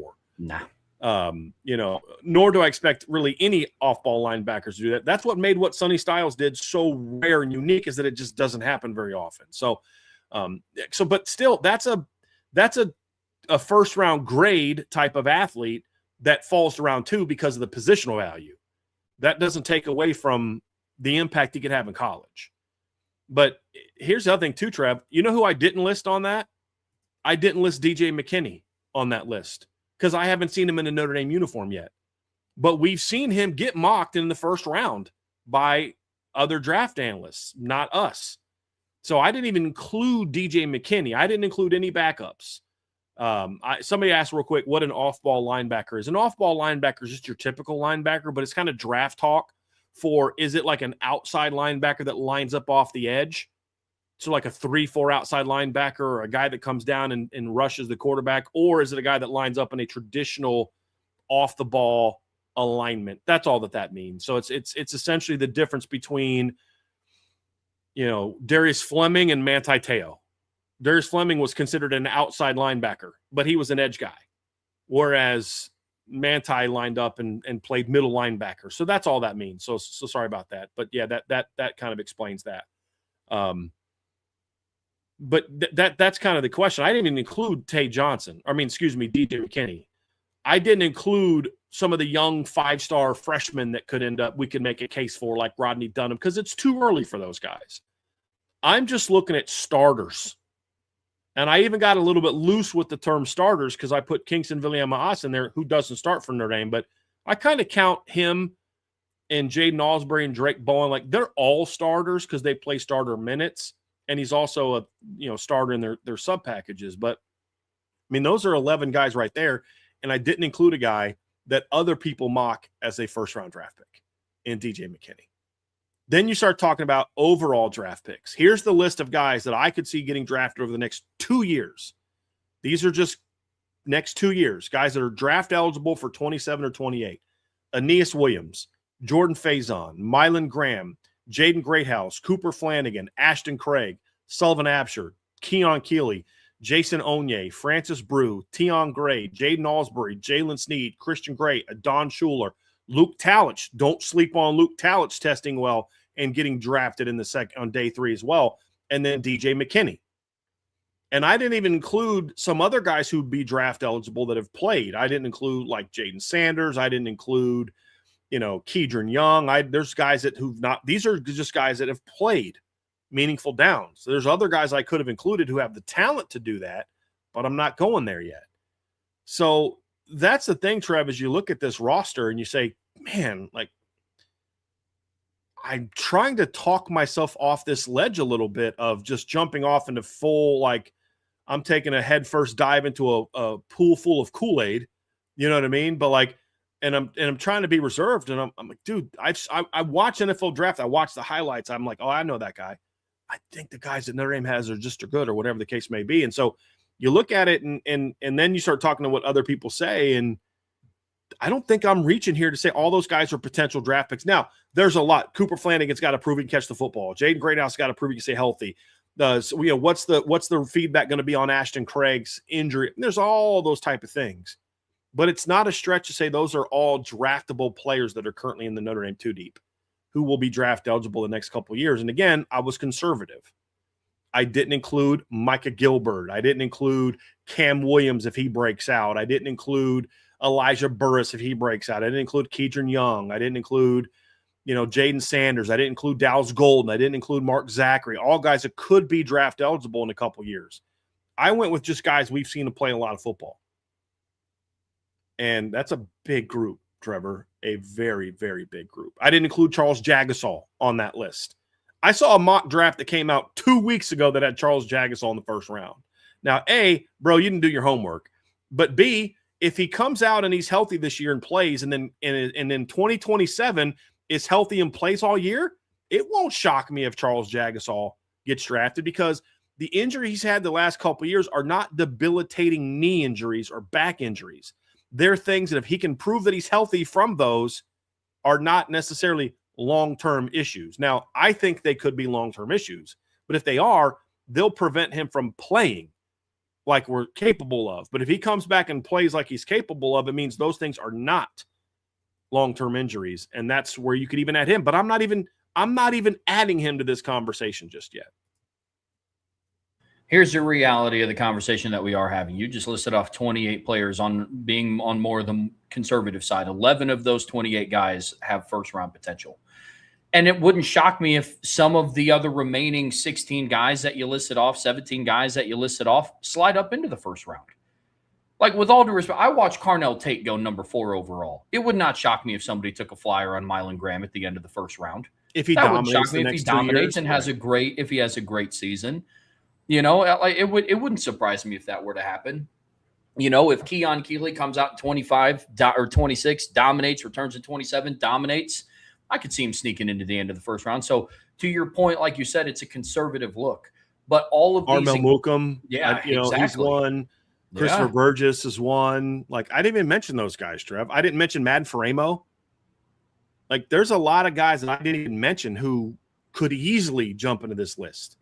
I didn't mention any of the young freshmen from last year's class that played a lot of football. I didn't mention like Dallas Gold, Mark Zachary, Madden Frame. I didn't even mention those guys in this conversation. And that's also not considering any transfer players Notre Dame gets next year that might be a one and done. We've seen those before too. I mean, Malachi Fields just got drafted. Riley Leonard got drafted. Like, we've seen one and done transfers come and play their final season of eligibility at Notre Dame and then go on to get drafted as well. So that's not even counting those guys. So we're talking potentially the upwards of 30 people if we start projecting further along. And there's only 22 starters on offense and defense. I mean, that's what makes it so hard if you guys understand, like from our lens, not to just sit here, because we easily every show could sit down and be like, all right, guys, how much is Notre Dame going to win the national championship game by this week? Who do we think we're going to beat? Last week we talked about what if they played Ohio State. This week we're going to talk about what if they played Texas. Next week we're going to talk about what if they played Oregon. Thanks for coming to the Irish Breakdown podcast. But we have to look at this objectively, and sitting down and looking at this objectively, this roster is absolutely loaded. This is why we say, like, from top to bottom. This is why people can't freak out too much when it's like, well, we understand that there's a lot of positions that are loaded, but you're losing Jay Love and Jadarian, which are blows. Then we talk about 28 other draftable players in that conversation. Dude, that is a good recipe and a conversation that I definitely want to be having. So, like, I'm looking at Georgia the last 2 years, Trev, and Georgia's had 21 players drafted the last 2 years. And I just watched Notre Dame just kind of bully that football team. And a lot of the guys that got drafted were guys that played on that football team. I mean, obviously, Zechariah Branch did not play on that football team. Everyone else did. You know what I mean? Like, that's one of those things where as Notre Dame starts going toe-to-toe with these teams and beating these teams and all these type of things, you're going to start seeing them say, hey, look, Notre Dame's guys need to be viewed the same way that Georgia's guys are. And that's why this 2026 season is so important to this, because if Notre Dame has a disappointing season this year, then you're not going to see Notre Dame players get the benefit of the doubt the way that other programs are. Why is Georgia getting the benefit of the doubt? We could argue, sit and say, well, they've been down the last couple of years compared to past years. Yeah, their version of down is still back-to-back SEC champs and playoff participants and have been in competitive games in both of those games. Because as we said the other day, yes, Notre Dame beat Georgia convincingly score-wise, but outside of that 2-minute stretch at the end of the first half and beginning of the second half, that was a very closely competed game, right? It wasn't like Notre Dame jumped on them 13-0 right out of the gate and Georgia could just never recover. It was a 6-3 game with less than a minute left in the first half. But I think that's the point, and that's what this year's past draft tells us, Trevor, is you are seeing Notre Dame players get the benefit of the doubt now. You are seeing Jeremiah Love go at the top of his range. Jadarian Price go at the top of his range. Eli Raridan gets drafted higher than people thought. Gabriel Rubio gets drafted higher than people thought. 4 of their 6 draftees went either at the top of their range or higher than expected in this draft class. And one of them, another of the 2, was kind of like right in the middle of the range we saw for him. Closer to the top than we saw for the bottom. Because coming out of the combine, you didn't see any more first round mocks for Malachi Fields. It was more like in the 50s and 60s, mostly in the 60s, and he got picked 74th, which is higher than some of the others where we saw him in the 90s. I even saw one mock draft that I had him in the 4th round. I was like, there's no way Malachi's fallen to the 4th round. Just out of knowing how drafts work and knowing there was going to be a run on offensive linemen and receivers in the first 2 rounds. I mean, just common sense will tell you, even if you think he's a 4th round talent, he won't go in the 4th round because of that. And so you're saying, like, this next 2 years is when Notre Dame has a chance to put themselves on the same level as teams like Ohio State, Georgia, Bama, and how they're viewed now and how they're drafted now. I think Notre Dame has a chance to do that. And I think they're not alone. I think Texas is another team that is going to start pumping out a lot of NFL draft picks as well. But I think Notre Dame is on the verge. If they can be the team we think they are this year, Trev, you're going to start seeing Notre Dame putting up some of these numbers like Ohio State and Ohio State and Georgia and teams like that are Michigan has had some teams like, they've been very good in the NFL draft because of the Harbaugh era. Harbaugh's players got a lot of benefit of the doubt because just like when Harry Hiestand was the O-line coach, you'd see Notre Dame players get the benefit of the doubt because, like, well, I know Harry and Harry, and well, I know Harbaugh, and Harbaugh says this and that, and they're getting coached in NFL style and all that kind of stuff. And I think that benefited quite a bit. And that's why I think you could look at Notre Dame and say, I think they have a shot to be that. Let's just kind of first and focus, Trevor, on sort of next year's draft. This is the one that is interesting because CJ Carr is a very interesting player.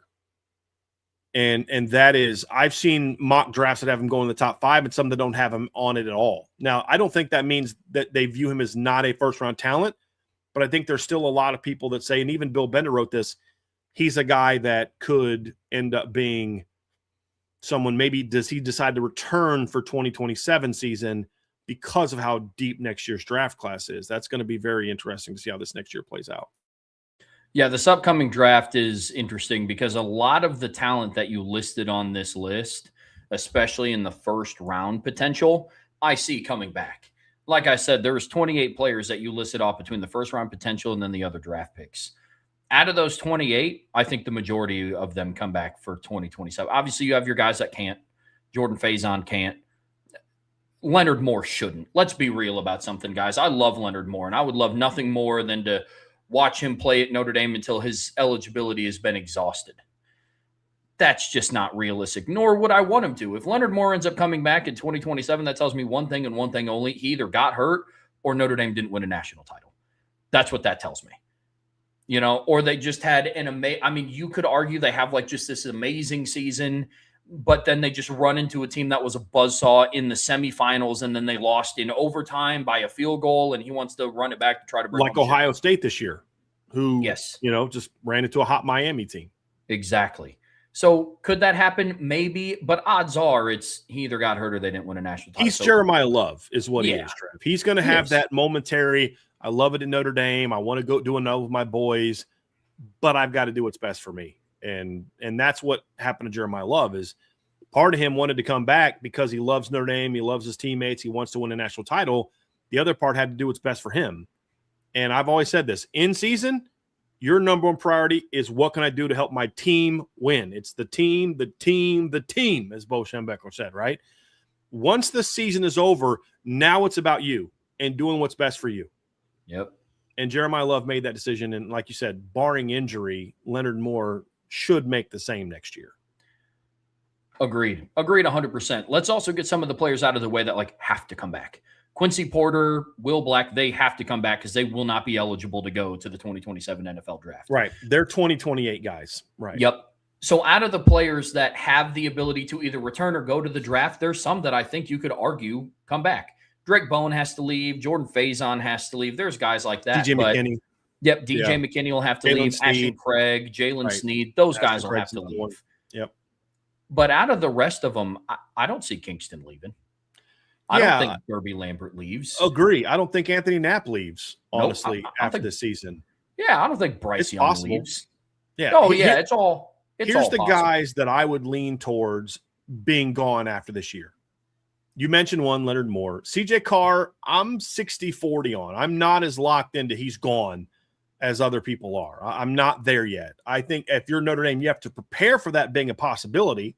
That's why you reclassify Teddy Gerard. That's why you're having these guys battle for number 2. But I don't think it's a foregone conclusion that he's going to be gone. But I think another guy that will most likely be gone after this year, if he plays to his potential, is Boubacar Traore. Because Boubacar will be a senior with fifth-year eligibility. So he could come back in 2027, but if he does, it's most likely because he doesn't play to his potential, which I don't want to do. I want Boubacar to be in that conversation because I think it's going to be a much better pure edge draft next year. And I don't think this draft class, in my view, had as many of those guys after the top group. Like there was two edge players in the top 5. And then after that, you didn't get down to Bain until 15, then Messidor, and then Croft. And then you had Falk went late. You had Malachi Lawrence went late. Next year, the battle, and this could be something that, it's going to be interesting to see how it impacts Jeremiah Smith and Leonard Moore's draft stock, but there's going to be a lot of really good quarterbacks and a lot of really dynamic potential edge rushers in next year's draft class. When you look at, possibly Colin Simmons, Dylan Stewart, Boubacar Traore, there's a lot of potential big-time edge players in next year's draft class. And I mean, I could go through and list a lot of guys that play those premium positions. Shoot. I mean, you got that. You got Damon Wilson. You got Kenyatta Jackson out of Ohio State, who I think is going to put up some freaky test numbers and the 2 kids from Oregon, both of the kids from Oregon, but especially Uiagalelei is definitely a guy that I've got my eye on. I see a lot of hype for John Henry Daly. I don't see that one because I don't think people understand the severity of his knee injury. That's more of my concern. Will Helt from Clemson is one to keep an eye on. Trev, that's another one. The kid from I can't even pronounce his last name. The kid that's at LSU that transferred from Ole Miss. Oh, the Prince kid. Yep. Like that's another one. Unaminwell. Yep. So there's a lot of those kind of kids, Trev, where you look at it and you say, boy, this 2027 defensive end board is going to be very talented. And Bubakar's part of that. Quincy Rhodes from Arkansas is another one. Yeah, Prince Will Umanmalin. And the other one is the Pierre kid from Alabama. Is another one to keep an eye on. Pierre. So, yeah. But I think Bubakar can be every bit in that group and be a guy that is a first-round talent. He's got all the talent in the world. I was talking to a coach the other day who's been around some big-time NFL players, and I said straight up, is Bubakar a first-round? And oh, absolutely. Now, he's got to put it all together. But, I think the testing is going to determine whether he's a top 15 pick or a bottom 15 pick in the first round. If he goes out there and runs a 4.6 something, 4.7, then now you're in the range of some of the guys that got taken later in the first round, early day two.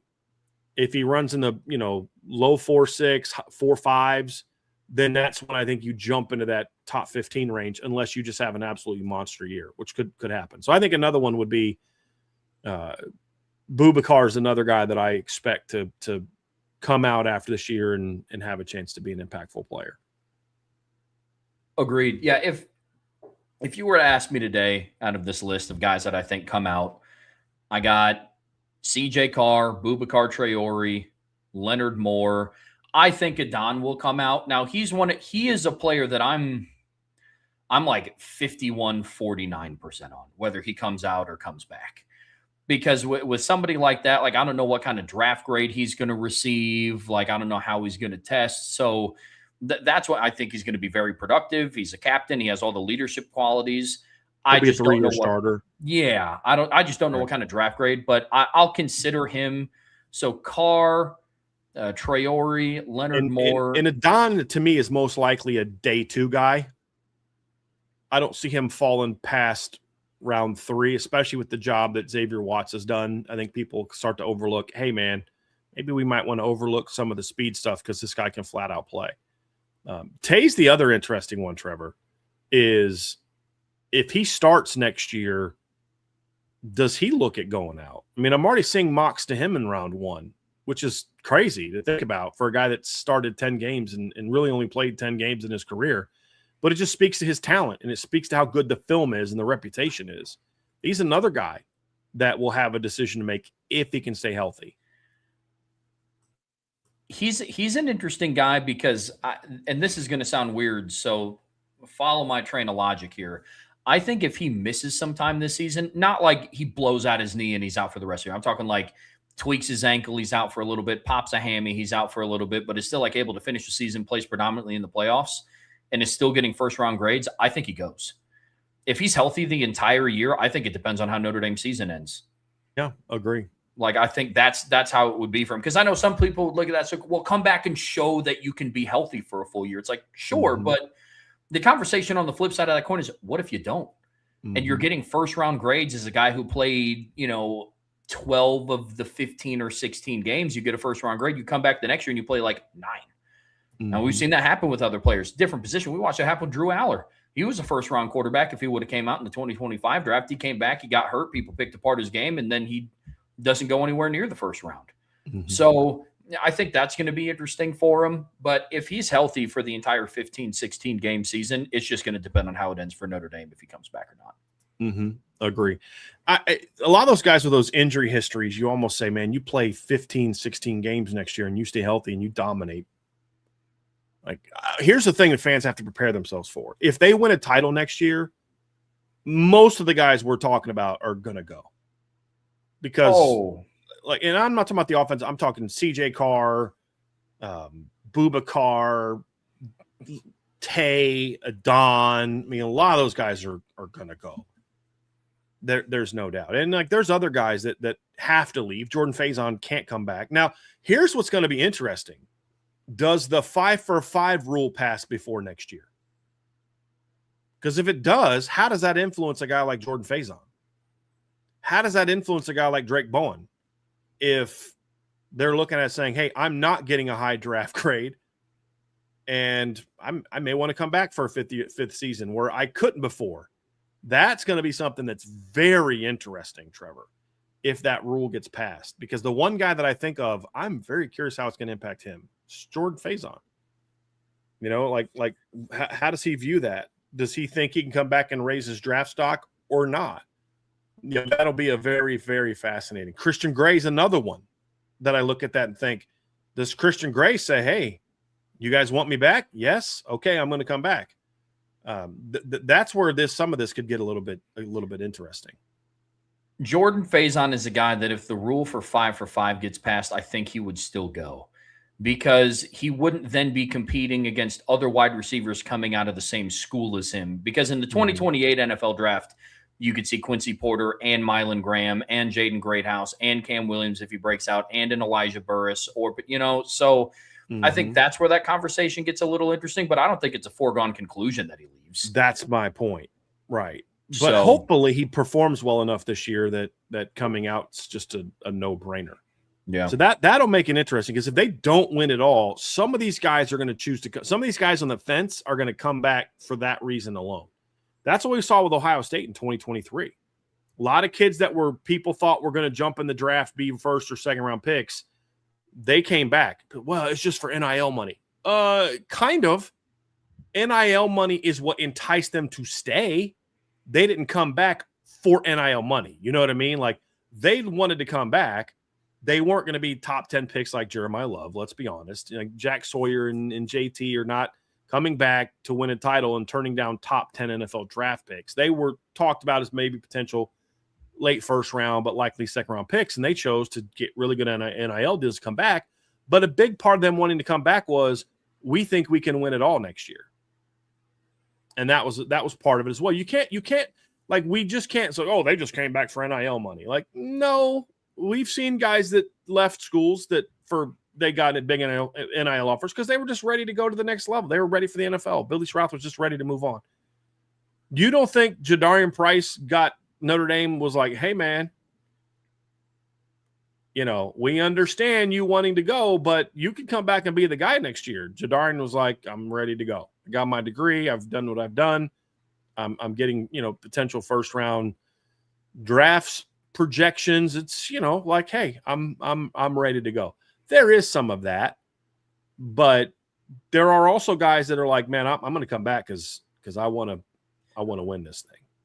Oh, absolutely, man. I mean, you get into the conversation of leaving something better than you found it. That's what I think is fascinating about the players that elected to come back to Ohio State after playing like a redshirt junior or a true junior season in 2023. Because when they got into college, it was like, dude, they were playing like Georgia down to the wire in the semifinals. You know, they were, you know, depending on how old some of those guys were, they were on the 2020 team that smacked Clemson in the semifinals and then went and played Alabama in the national championship game. You know, that's why guys like a Jack Sawyer and a JT Tuimoloau came back. You know, like that. I respect the heck out of that. And I think Notre Dame players are the exact same way. Leave something better than you found it.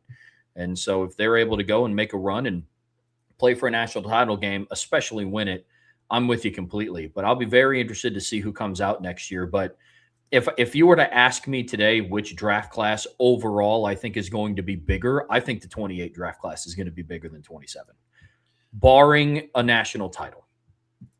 Well, that's why I think 27 is going to end up being bigger. I think 28 could still be bigger anyway. And just because of some eligibility things, some guys who aren't playing a lot will be eligible for that draft.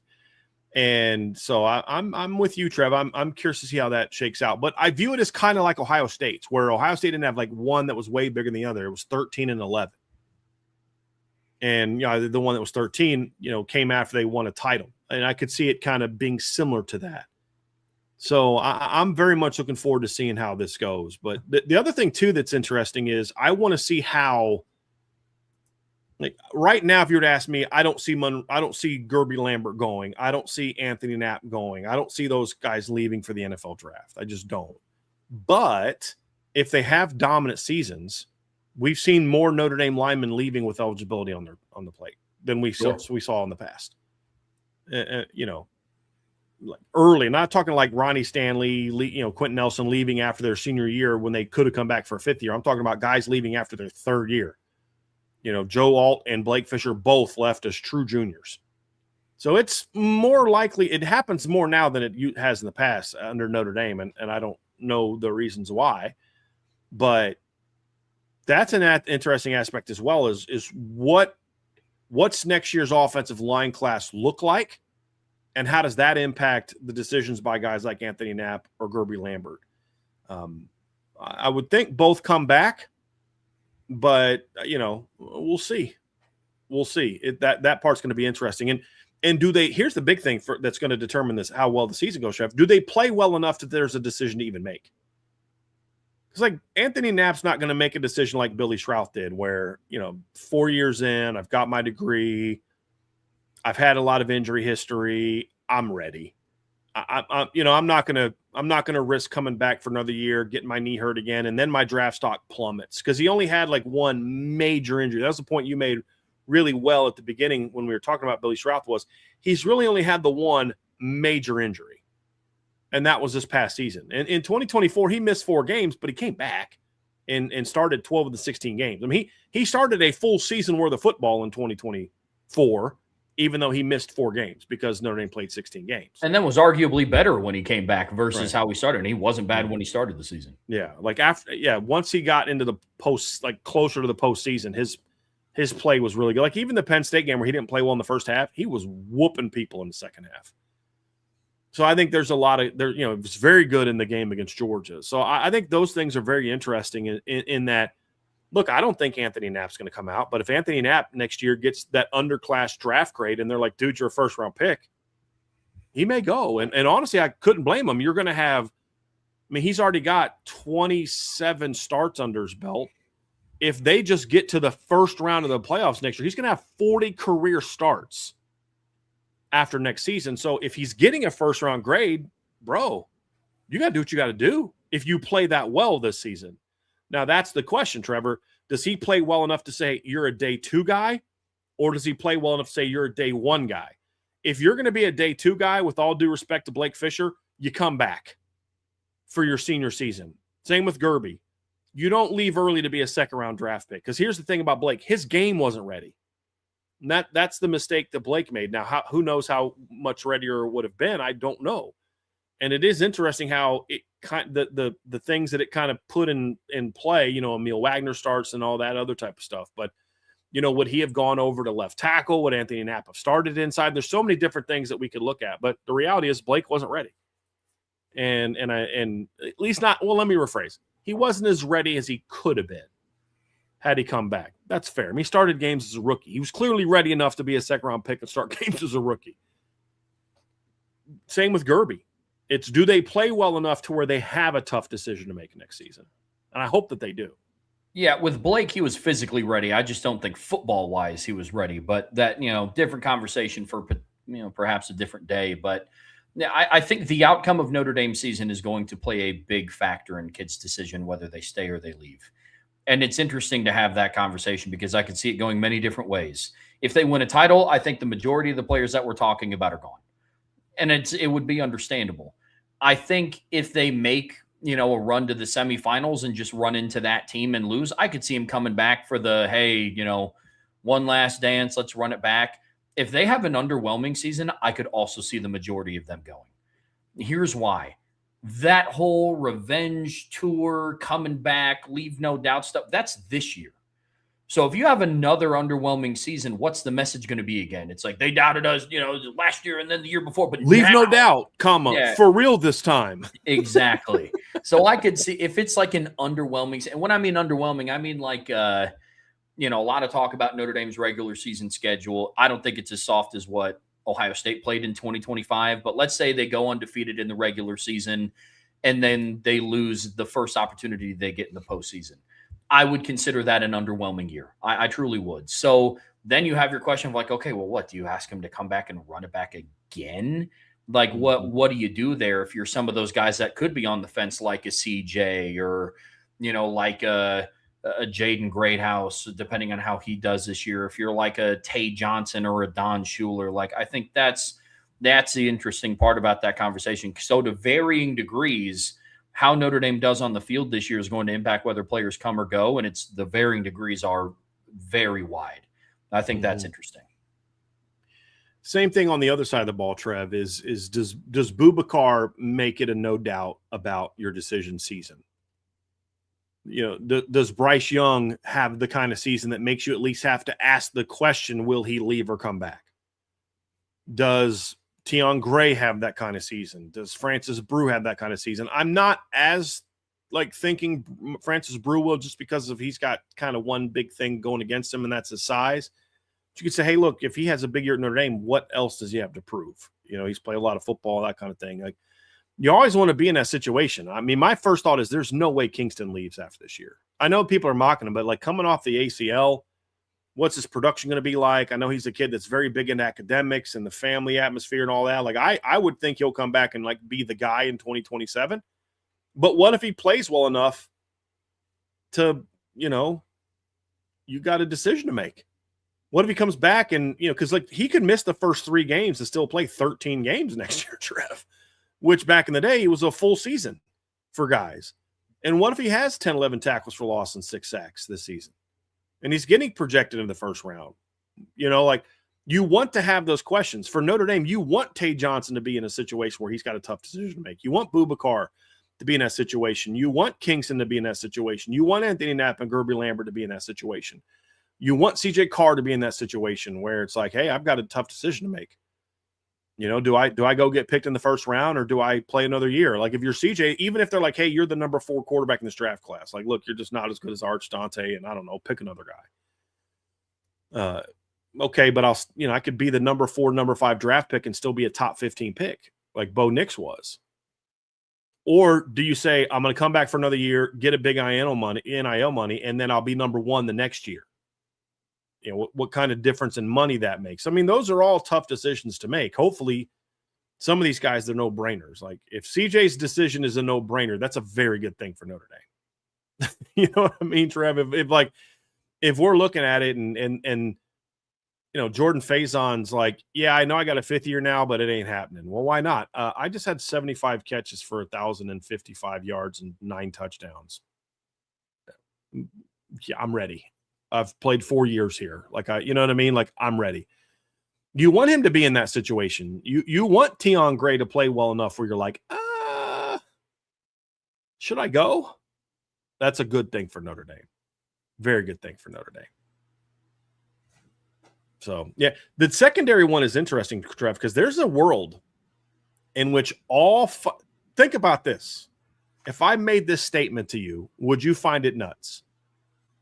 All 7 of Notre Dame starters on the 2nd and 3rd level get drafted next year. So it's Greg Bowen, Jaden Alsbury, DJ McKinney, Christian Gray, Leonard Moore, Tay Johnson, and a Don Schuler. I mean, if you think about it, see, 1, 2, 3. Let's just say Kingston. Let's throw Kingston in there for this argument's sake. 4 of those 7 have already been mocked in the first round by somebody. You know what I mean, Trev? Like, that would be very interesting. There's Aaron Henry's job could get a lot easier after this next year if the secondary is as good as we think it's going to be. Because if it's as good as we think it's going to be, there's a world in which Notre Dame loses all 5 starters after 2027. Yeah, I mean, to answer your question, no, you're definitely not crazy to think that in the slightest. Now, as always, I still have to be me. I still have to see DJ McKinney play. Because at this time last year, if you would have told me, because at this time last year, if you would have been like, hey, Devontae Smith's going to go undrafted, my answer would have been like, what happened? Because I would have assumed that Devontae Smith would have gotten drafted coming into this point. Jalen Stroman, a little bit more of a question, but shoot, going into 2024, he's getting day 2 NFL draft grades by some people at Virginia Tech. So there is a little bit of that aspect to me still, but no, it would not surprise me if all 5 got drafted in the secondary. And then, the linebacking core as well. I mean, there could be a world where, depending on how good Notre Dame's season goes, two of the guys drafted in the back end of their defense won't even be starters in Jalen Sneed and Kingston Viliamasa. Like, I mean, I didn't even get into that. Like, guys that are coming off the bench that could get drafted. I mean, Luke Talich is another one. I won't be shocked if Luke Talich gets drafted next year in the 7th round. It all depends on. I mean, some of this depends on the combine, sure, or how they project to be at the pro day or the combine. Like, if Luke Talich goes to the pro day and runs a 4.65, then no, he's not going to get drafted.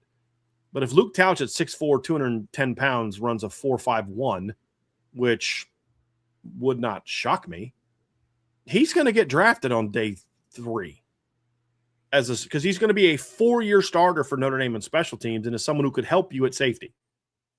Like, guys like that are incredibly valuable. Jalen Sneed will be a 4-year player for Notre Dame and someone who will be very valuable as a linebacker special teams guy. Yeah, none of that would surprise me in the slightest, man. I'm with you completely. All in all, it's just it goes back to the original conversation that we were having, man.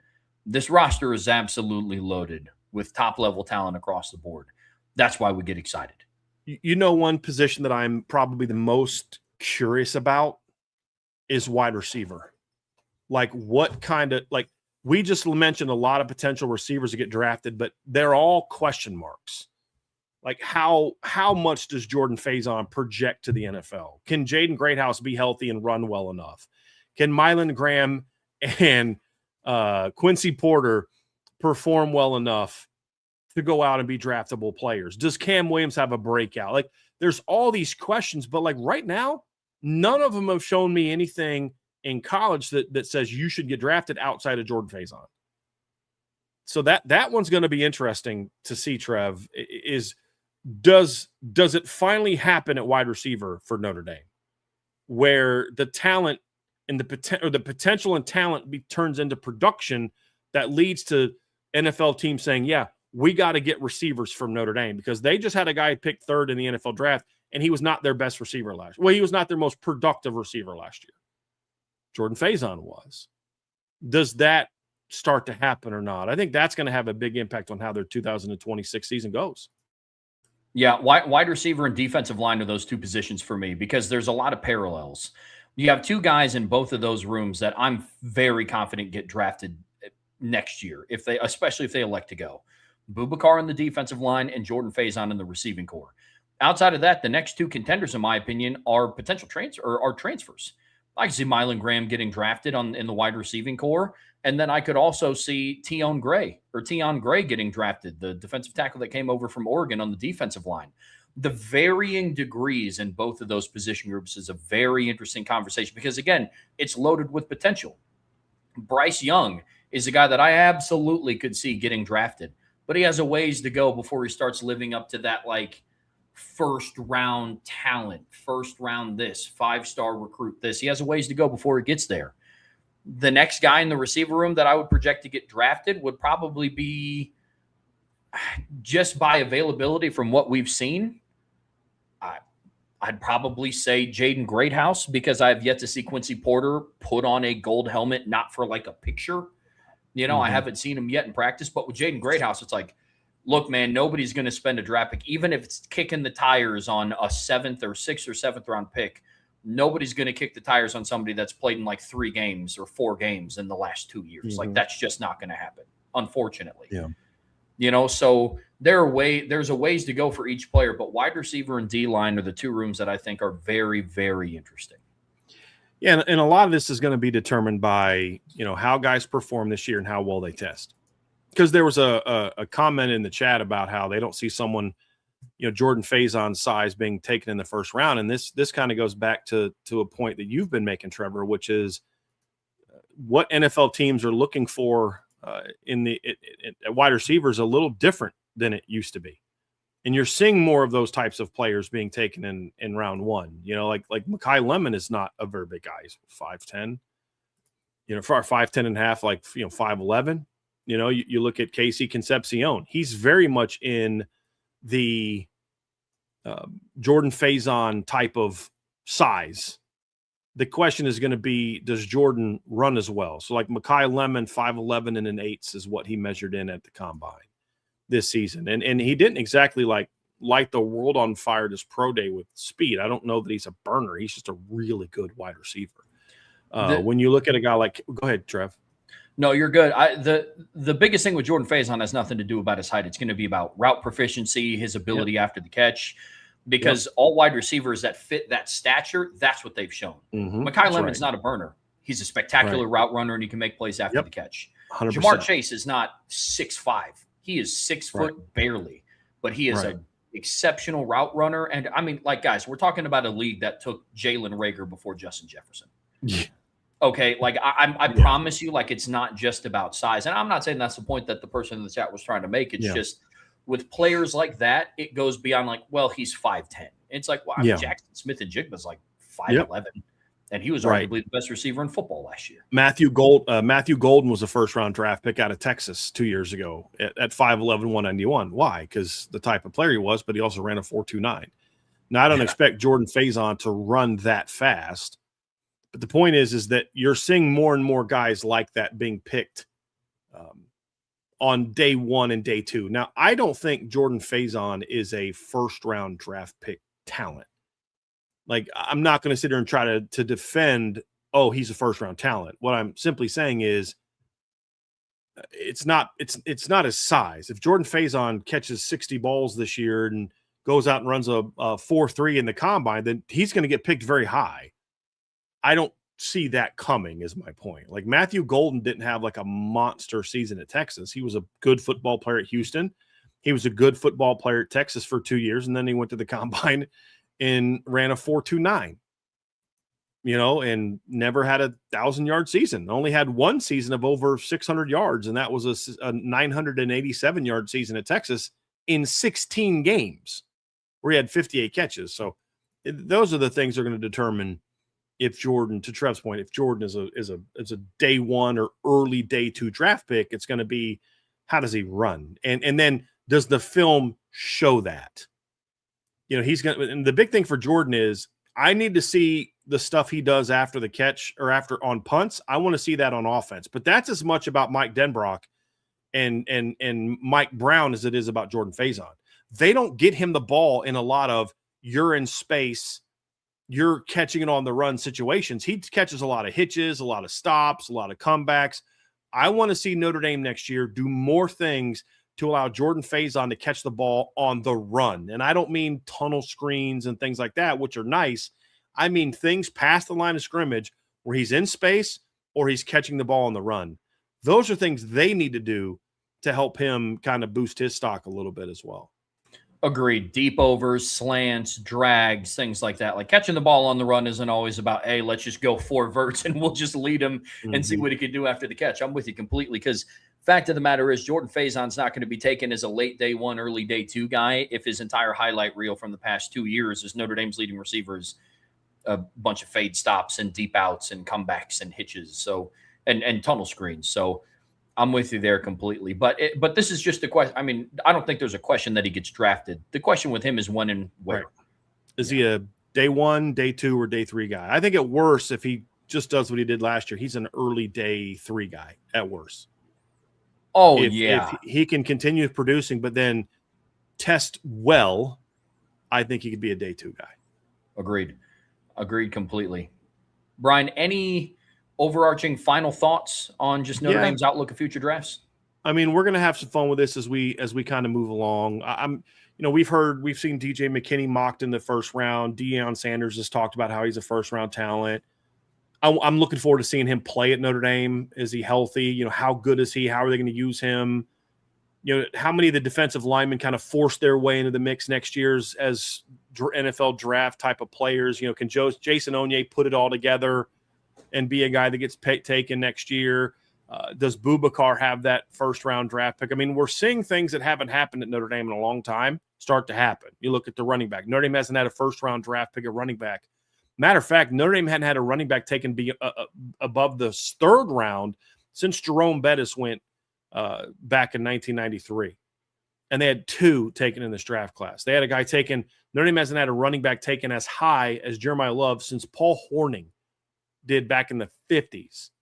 And we're seeing it at other positions as well. We're starting to see, Notre Dame has a chance to have a cornerback go as high as we've ever seen a cornerback go, I believe that the highest cornerback taken for Notre Dame, at least in the last 50 years, I believe was Todd Light, who I think he was the number 5 overall pick in 1991. So Leonard Moore's getting some draft projections that put him right around where Todd Light was back in 1991 in the NFL draft. So you're starting to see some more of that where Notre Dame is doing things that we have not seen. They've put a lot of corners in the NFL in the last 20 years. 2nd, 3rd, 4th, 5th, 6th round picks. We haven't seen a 1st round pick since I think Tom Carter, I believe in 93, was the last 1st round cornerback for Notre Dame. Am I correct on that, Trev? Corner. We've seen safeties. Corner, yes. Harrison Smith and Kyle Hamilton, guys like that, Jeff Burris. But we haven't seen a corner taken in the 1st round since Tom Carter in 1993. Well, barring injury, that's going to change next year. But is he, in the 20s 1st round, or is he, I'm breaking Todd Light spot 1st round? Right. Those are the questions. We haven't seen a 1st round draft pick at defensive end since, I think, would it have been Anthony Weaver back in the 90s, 98? Let me see when Anthony Weaver was taken, because I'm pretty sure Anthony was the last Notre Dame edge player to go in round 1. So let me just make sure I'm correct on that. So Anthony Weaver. I think the last guy was in the 97 draft, I think. Actually, I was wrong about Anthony Weaver. It was it was Ronaldo Wynn in 1997. Anthony Weaver was a 2nd round pick. So the last 1st round defensive end for Notre Dame was 1997 Ronaldo Wynn. So that's just not a position. And before that, that's one thing about Lou. Lou put a lot of defensive ends in the NFL, but I think Wynn was his only 1st round draft pick at defensive end. So that's another position where we just haven't seen that we're starting to see some of those guys for Notre Dame getting some of that 1st round love. Before that, the last defensive end taken in the 1st round was a guy that played for Jerry Faust, Eric Dorsey. So, and I didn't pull that off the top of my head. I literally just looked that up. So some people are like, man, where do you get? I'm like, some of this stuff I look up, and I was just looking at drafthistory.com. So the last 1st round draft pick, a quarterback, by the way, was not Jimmy Clausen. It was Brady Quinn in the 2007 draft. Jimmy went in round 2. So Brady Quinn, Notre Dame hasn't had a quarterback go in the top 10 since Rick Meyer back in 1993. So there's a lot of those things, Trev, that you're starting to see Notre Dame getting the kind of talent that says, hey, this is different than what we've seen at Notre Dame in a long time. If Tay Johnson goes in the 1st round, it's just like, yep, here we go again. You know what I mean? But receiver, we're creeping up on a decade now, Trev. The last time Notre Dame had a receiver taken in the 1st round was 2016. We're now a decade past that. So it is nice, and I'm very curious to see how many of these things does Boubacar become that kind of player. Does Leonard Moore live up to the expectations and hopefully stay healthy? Do we see a receiver the next year or two break out? I think my thing is the only guy that I think there's only 2 guys that I view right now as no doubt about it 1st round talents. One of them is a true sophomore who has yet to play a snap in practice at Notre Dame. That's Quincy Porter. The other one is a junior who's never played a meaningful down in Notre Dame, and Cam Williams. Maybe Mylan Graham can be that guy. I need to see it. I think he's right now probably more of a day 2 guy right now for me. Maybe he plays into round 1. But that's the thing, is there's still a lot of ifs. So it's like, well, the potential's there, but, let's see how they pan out. Because Chase Claypool had 1st round physical talent. Just never, didn't always put it all together. So I'm very much looking forward to seeing how many of these guys turn their potential into production. And that's going to have not only be for a lot of fun talk when it comes to the NFL draft, it's also going to have a big impact on how good Notre Dame is the next couple of seasons. And that's what I'm looking forward to. Brian, on the final part of the Irish Breakdown podcast, brought to you by our friends over at FanDuel, we have a daily mailbag to take us home. And if you are just now joining the show, the spirit of today's mailbag is going to be directed around what we talked about in today's show. And that's going to be the common theme for our daily mailbag show over the next couple of weeks as we, bring spring to a close. We start to look ahead to the remainder of the offseason. So, for example, today we talked about the NFL draft that just happened, wrapped up this past weekend, talked about Notre Dame's outlook of future drafts. So the daily mailbag today is going to be geared around the NFL draft. Later this week, we're going to talk about the quarterback room. We want that mailbag to be geared more around quarterback conversation. So again, if you throw in a super chat, those will always get answered. But ideally, the goal around these themed daily mailbags, if you want to call it, is around kind of the topics that we discussed in the show today. So I'm looking forward to diving into it. If this does happen to be your first mailbag, you can put MB for mailbag or a little mailbox emoji before your submission. That lets us know to set it aside. But Brian, I'm juiced to dive into this one today. Yes, it's going to be fun. We're going to, obviously, as we said, going to kind of keep it draft related, and we had a lot of talk about that. So let's kind of get into some of these, Trev, and we'll start off with our guy Chris Galloway, Black Irish, and we'll get started with this one. What position was drafted the most in this year's draft? That's a great question, and part of that's going to depend on how you differentiate positions. So do you consider like tackles to be one position and then guards are a second position and then centers are a third position, or do you view them all as one position? Because if you view them all as one position, then it's offensive line, and it's not close. If you delineate between a tackle, guard, and center, then now we're having a little bit of a different conversation, and it would be wide receivers would be the most, because there was this past year there were 37 draft picks at wide receiver. Defensive end had 22, defensive tackle had 27, and then the offensive line, you had 17 tackles, you had 25 guards, that's 42, and then you had 8 centers, that's 50. So broadly speaking, Chris, it's linemen are taken most. You start diving into a little bit of the difference between the two, then it's wide receivers. Like there were 46 total DBs taken, some safety, some corners. So like neither one of those are like one pure position. So it just depends on if you want to really break it down, fine tune it. So corners, safeties, D tackles, D ends, linebackers, receivers, tight ends, running backs, quarterbacks, then guards, tackles, and centers. It's wide receiver. So Makes good question. And a great place to find that, guys, it's a website called drafthistory.com. It's a great tool for if you're a draft nerd. You can break it down by year, position, round, college team, pick in round, all that stuff. It's a really cool resource to use. And I use that for a lot of when I'm looking up stuff from the draft. So really good question. From our guy Salty, at which NFL draft round would a player rather be an undrafted free agent than a draft choice? I think second half, maybe round 7, second half of round 7. Look, there's two ways to look at this, Trev. One is you hear this a lot. Well, man, I'd rather not get drafted than get picked in round 7, because at least then I can kind of pick where I want to go. But I think you're still getting paid more for the most part if you're drafted in round 7. But it's not a huge difference. Like you have to, does an extra $30,000, $40,000, $50,000 really mean like differentiate between you get to go somewhere? My other kind of counter is, well, if that team really loved you that much, wouldn't they have taken you in the 7th round? So it's like, oh man, this guy signed it. That team really wanted him as an undrafted free agent. Cool, but they had 3 picks in the 7th round.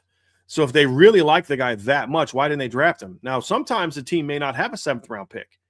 So they're willing to overspend for an undrafted free agent because they didn't have a chance to get that guy in the 7th round. You may see $100,000 kind of signing bonus or a $50,000, $75,000 signing bonus be given out. So I just think it depends. But sometimes you get picked in the 7th round by the team that you wanted, that was one of the teams you would have signed with. I think that's kind of my ideal scenario. Yeah, Salty. By and large, I'd probably say the tail end of the draft. I would say end of the 6th and then throughout the 7th round. At that point, you kind of just chalk it up to, I guess I could have also just been an undrafted free agent. But I don't know if there's anybody that was taken in the middle to upper part of the 4th round that's like, I might as well have been an undrafted free agent. It's like, well, I don't know if I'd draw the line there, but there is a line.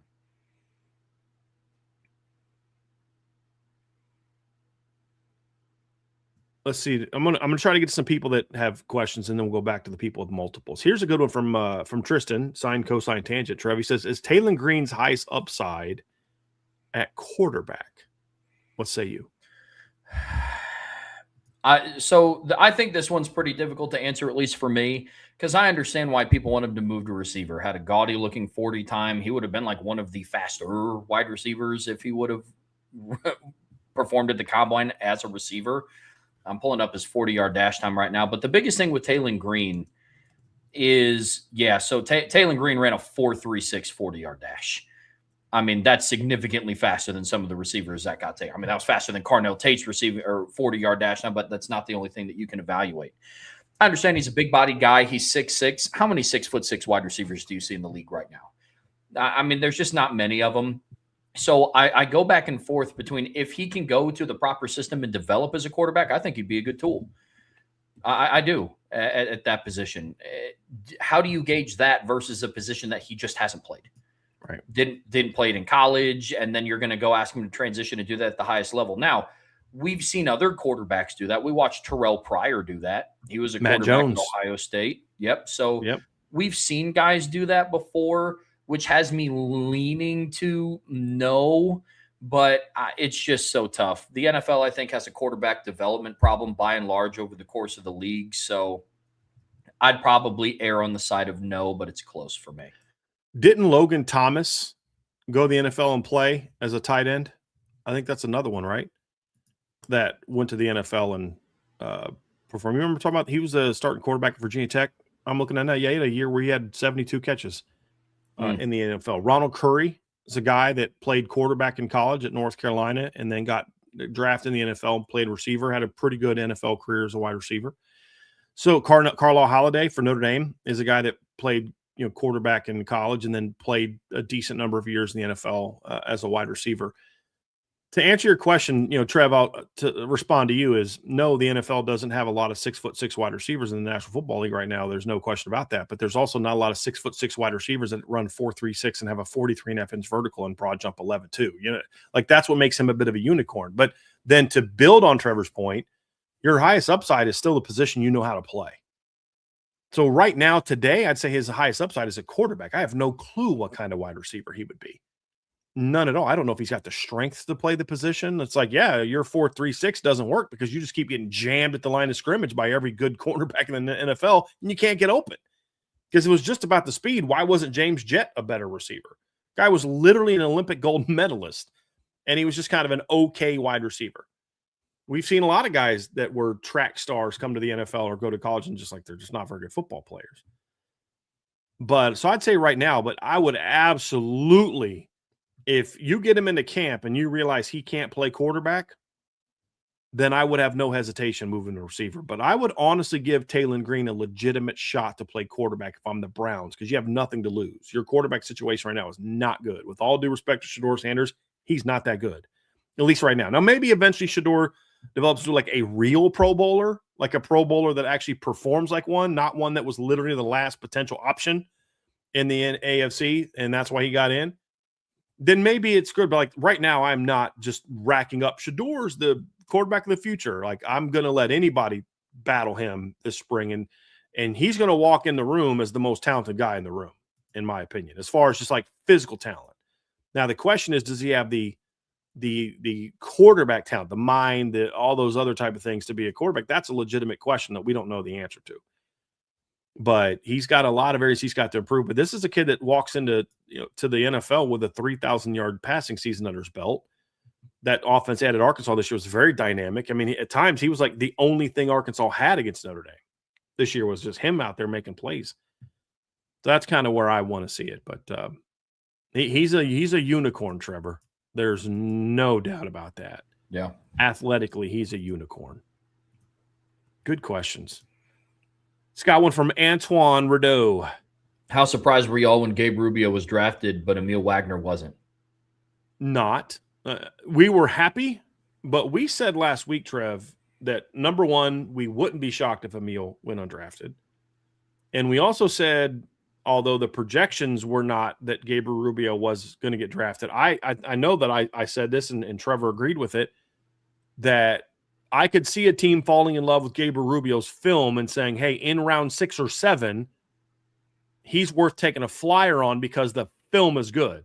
because if he doesn't have the injury issues he has, he's not coming close to round 6 or 7. He's probably a 4th round draft pick, in my opinion, without the injury. So you got a guy 2-3 rounds higher than he would have gone because of the injuries. Why not take a chance on a 6'5", 320-pound kid who you have film of him going against Georgia, Ohio State, Penn State, teams like that, and looking pretty good in some of those games. So why not? So he was the one guy that I think I was most confident that if somebody can look past his injury history, they're going to really like the film. And so I'm not super surprised. Like, I wouldn't have been super shocked if Devontae Smith or Will Pauling would have got drafted. Not that we predicted it, but it wouldn't have surprised us if it happened. It would have shocked me if, like, Billy Schrauth didn't get drafted. But the highest I ever saw Emil Wagner get mocked was in the 7th round. And when you get to the 7th round draft, it's a crapshoot as far as who's going to get picked and who's not. And that's why I'm not surprised that Emil didn't get drafted. I'm disappointed for him, but I'm not surprised that he didn't get drafted. Because if you look at the 7th round, there's some linemen, but there's a lot of DBs, a lot of edge players, a lot of receivers, guys that could be, either returners or special teams players or offensive linemen. I'm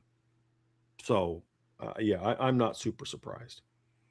No, look, full transparency, and I love Emil Wagner as a kid. I love that he was named a captain. This entire draft season, I didn't think he was going to get drafted. I didn't. Man, and I'm not going to sit here and vocalize it on the show, nor am I going to act like Nostradamus and say that I predicted that it was going to happen.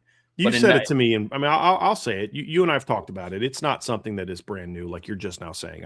Trevor said that to me in conversations before. Yeah, wasn't rooting for it at all. No, he wasn't rooting for it at all because you root the opposite when a kid like Emil. But it's like we watched the film week after week, and it wasn't pretty. No, so I'm not surprised in the slightest that Gabe Rubio got drafted. He's a good player. I mean, shit, you talk about if it wasn't for the injury history, he could have went 4th overall or in the 4th round. I think he could have went in the 4th round in last year's draft. If it wasn't for the injuries, I don't know if he comes back and plays in 2025. Mm-hmm. I mean, honestly, if it wasn't for the injuries, yeah, man.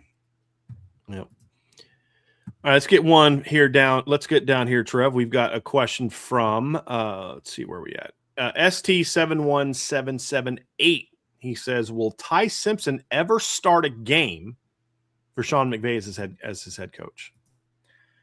I mean, ever? Maybe. I mean, you never know with the NFL. I mean, the Rams starting quarterback this year, I think, is over the hill. Is Matt Stafford over 40? I don't know if he's that old, but he's getting close. Matt Stafford. I'm looking it up. He's 38. Just turned 38. Yeah, in February. So he's been up there. Yep. So if they play in the Super Bowl, he'll be 39 this year. Like, would it surprise me if he had to come in and start a game, or if like the Rams have already clinched a playoff berth and they want to sit all their starters and Ty Simpson beats out Stetson Bennett for the number 2 job? It wouldn't surprise me if he came in and started a game. I watched John Wofford start a game for the Rams. So will he? I don't know if I can say definitively. Odds are most likely. The NFL is a crazy league. I don't view this question as, is Ty Simpson going to be the heir apparent when Matt Stafford retires? It's just, will he ever start a game? Yeah, odds are he'll end up starting a game. I've seen some crazy players start. Riley Leonard was taken in the 7th round of last year's draft, and he's probably going to be the starter in the season opener for the Colts. Yeah, I thought it was 6, but it was close. Let me go look it up real quick, Trev. 6th round. Yeah. Okay. Yeah, Riley Leonard was taken in the 6th round, and he started a game for the Colts and will probably be their starter at least for the first 2 games this year. Ty Simpson was taken with the 13th overall pick, whether we agree with it or not. Odds are he'll start a game. You want to hear something crazy, Trev?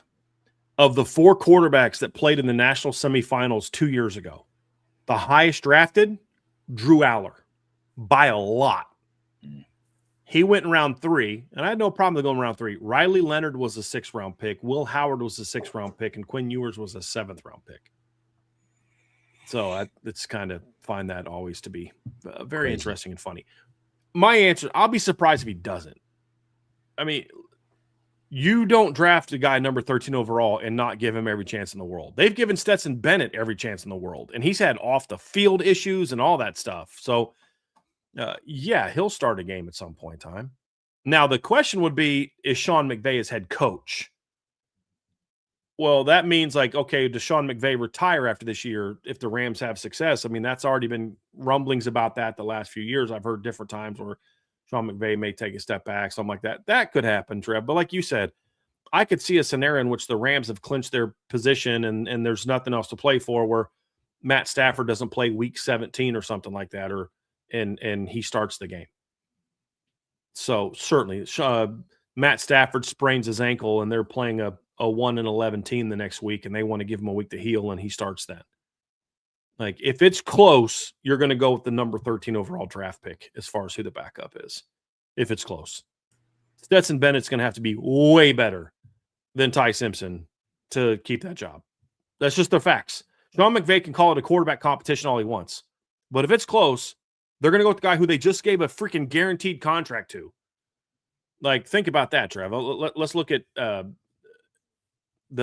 was talking about the NFL draft salaries. You just gave a guy a guaranteed $25 million contract. If it's close, you're going to take him over the 6th round draft pick who's not making that much money, who you're just going to cut or put in the practice squad. If it's close, you're going to give it to the guy that you just paid $25 million to. Yep. So that's, I can't believe they did that. From Blue Lobster, who gets signed first next year, Leonard Moore or CJ? So I'm going to go with I'm going to change this a little bit first. Who gets drafted first? Because who gets signed first? I would imagine Leonard Moore gets signed first, because the quarterbacks will be waiting on each other to sign. So we'll see that play out. But if we go with who gets drafted first, as of today, April 27th, I'd say Leonard Moore, because there's a lot I need to see from CJ Carr to be a top 5 draft pick. He's got all the tools in the world to be a top 5 draft pick. If you were to ask me if I think he will become that, sure, I certainly do. As you mentioned, Trev, where did you say FanDuel has him where to be the number 1 overall pick last year? Like, he's in that. He's tied for the 3rd best odds right now to go number 1 overall in next year's draft. The other part of it is, where do teams that need a quarterback, where do they finish the season? Do they have enough draft capital to come up to number 2? So, those are all things that we'll see. So as of today, I'd say Leonard Moore is the guy that I think gets drafted first as of right now. But CJ will certainly have a chance to get up there. And then here's another one, Trev, from Blue Lobster. Who gets drafted first, CJ, Arch, Dante, or Julian Sayin? That'll be more of the interesting debate. Yeah, I mean, as of today, I think it comes down between Arch or Dante. I'm not even sold on the fact that Julian Sayin comes out for the 2027 draft. I'd be shocked if he comes out, unless it's like, hey, they're kind of pushing him out because they're ready to turn it over to Tavian St. Clair. Sure. So I think right now it's between Arch or Dante, and you could go back and forth. I think each one has a strong argument. For Arch, he brings more of that dual threat ability to the next level. I bet he draws he's going to draw comparisons to like a Josh Allen just for his physical stature and his ability to make plays with his legs. But then Dante Moore, a lot of people said that if he came out in this year's draft, he could arguably be the number 1 or number 2 overall quarterback off the board, and he made the decision to come back. So now, if we project of what we think these quarterbacks are going to do this year, I think it could be a crapshoot. You could argue. Then you just start getting into the conversation of like who has the best fit, whose interview was better with each respective team that has this draft pick. I think it could be a crapshoot between CJ, Arch, or Dante. So, like there's some things with Julian Sayin, and I still think Julian Sayin, whenever he comes out, is going to be a 1st-round pick, whether we agree with that or disagree with that. I just think that those 3, CJ, Arch, and Dante, from a physical tools standpoint, are a level slightly above what Julian Sayin is. When you factor in arm strength, when you factor in overall height, weight, ability, I think those 3 guys are just in a league slightly above Julian Sayin. But I also watched Ty Simpson get drafted number 13 overall. So, I mean, it kind of goes to show you how much I know about quarterback drafting in the NFL. But yeah, if we project, that's my answer. But if we're going off of just right now, I think it's between Arch or Dante. And I'd probably go with Arch. Yeah. Because of, the pedigree matters. Don't think that didn't have a factor in why they took Eli over Ben Roethlisberger and Phillip Rivers. Now, I think for the Giants, that was the right choice. Eli, I believe, won as many Super Bowls with the Giants as Ben Roethlisberger won with the Steelers, correct? And he certainly won more than Phillip Rivers. So I think the Giants made the right decision. But, like, when you're comparing two guys that are really close, and one you have a family track record of success in, I mean, they're 3 for 3 in in that family at quarterback in the NFL. I'm not even saying this as he's only getting there because of his dad. No, or not his dad, his uncle and uncles and grandfather. No, I'm not saying that at all. I'm saying is if they're both outstanding this year and it's close, I do think you're going to see teams lean towards number one, the DNA, but then number two, the one thing that Arch has going for him over Dante is of all these quarterbacks, Arch is the most mobile. He's the guy that's the bigger threat with his legs. That's also something that I could see giving Arch the edge over those other two guys who are more passers first, unless they're just significantly better throwers, which they very well could be over Arch next season. Sure. But they all have things where I think CJ and Dante are more natural throwers. I think Arch, has the bigger body. He has more of the pro style body. He has the athleticism. And I think all three of them are a little bit heads and shoulders ahead of Julian Sayin as a quarterback prospect. Because the one thing that's going to hurt Julian when he comes out is he's not the biggest guy. And I just don't think Julian will come out. I think it would make a lot of sense for Julian to stay and get that third year in the starting lineup and really grow and develop and be that guy. I kind of hope that for CJ as well, but we'll see if we're able to get that. Because Julian and CJ are also a year younger than Dante and Arch. I mean, they're seniors. They're redshirt juniors, but they're fourth-year guys. CJ and Julian are going into their third year. And that factors a little bit into it for me as well. Sure. From Battle in the Trenches, over under 3.5 Notre Dame players drafted in the 2027 first-round NFL draft. As of today, I'd probably go under. You've got Leonard Moore. Let's just say CJ comes out and he's a first-round pick. Maybe Boubacar. And then after that, safety is just not a position we see a guy get taken in the first round that often. There was one safety taken in this year's draft class, and that was Caleb Downs, who was a uniquely elite player. So then I don't know that either of the offensive linemen come out. I think there's 4 guys that I see as maybe potentially coming out and maybe being first-round draft picks: CJ, Leonard Moore, Boubacar, and Tay Johnson. I don't see Kingston coming out. I don't see either lineman coming out just as of today. A lot could happen. But I'm with Trevor. I actually have no issue projecting DJ McKinney to be an NFL draft pick. That's one area where maybe we disagree a little bit. The 2 years of film at Colorado is good enough to get him drafted. The first-round draft pick stuff is where I'm like, whoa, that's where I am. I think he gets drafted. It's the first round projection. I took that as you didn't think he was going to get drafted. So then we're on the same page there. As long as he's not injured, he's gonna get drafted. I would expect him to get drafted. I'm not putting him in the first-round category right now. That's where I'm at. So right now, I'd say lower. I'd say I feel confident saying 2 for sure will get taken next year, maybe a third. But to get to that 4 or more, everyone needs to come out, basically, that could come out and get picked high. And because of the run that I think we're going to see there could potentially be 7 to 8 quarterbacks taken in next year's draft, and half of them, in my opinion, won't really be typical first-round picks. Somebody is going to take Jade Maeva next year. If Ty Simpson's going to go 13, Jade Maeva could get picked. You know what I'm saying? Somebody took a flyer on Carson Beck and Drew Allen in the 3rd round. Some of these guys now, obviously Brendan Sorsby is his draft stock is going to take a potential hit based on the news that broke today. But, we'll see how that goes. But if the draft class is what people say it's going to be, that's going to push some safeties and some tight ends and some guys like that, some off-ball linebackers out of the first round potentially. And so that could factor into it as well. But between CJ, Leonard, Boubacar, Tay, Drake, I think 2 of those guys don't go in round 1.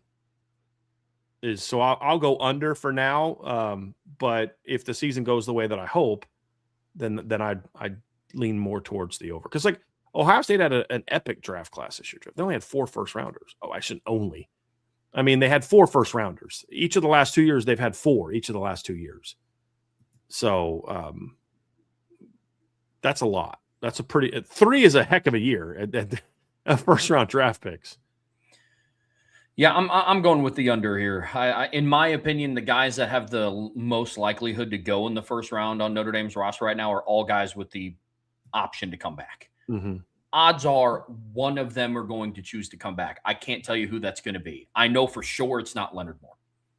I just don't see him coming back, and I plan to enjoy every snap that I see number 15 on the field at corner because I think it's going to be special. But outside of some of those other guys, if we fast forward to this time next year and we're still talking about, Bubakar's outlook of the 27 season or CJ Carr's outlook of the 27 season, or that wouldn't shock me. It wouldn't, and I love Drake Bowen, but there's a lot that I need to see from him from a testing number standpoint to then say I think he's just going to be a first round guy. There's a lot there. So Trevor, if I told you right now, look, I saw into the future and Drake's going to run a 4.5, et cetera, and he's going to test extremely well, that still doesn't make me feel great about him being a first round draft pick just because of the position he plays. Yep. The only first round draft pick as a true off ball linebacker to go in this year's first round was a guy who's 6'5", 240, ran a low 4.4 and jumped over 40 inches in the combine. If Drake runs a 4.53 and jumps 38 inches and has a 10.5-foot broad, those are elite numbers for most linebackers, and they're not even sniffing what Sonny Styles did last year. Yep. So he was drafted, and we've talked about this, he was drafted as much for that as he was what he saw on film from him. And now on film, he's still a really good football player, but 7 overall pick, that's kind of the question we have. So some of this stuff is just the position you play. I don't care. Tay Johnson and Drake Bowen could be the number 1 safety and number 1 off-ball linebacker in next year's draft class and still not get picked in the first round. Mm-hmm.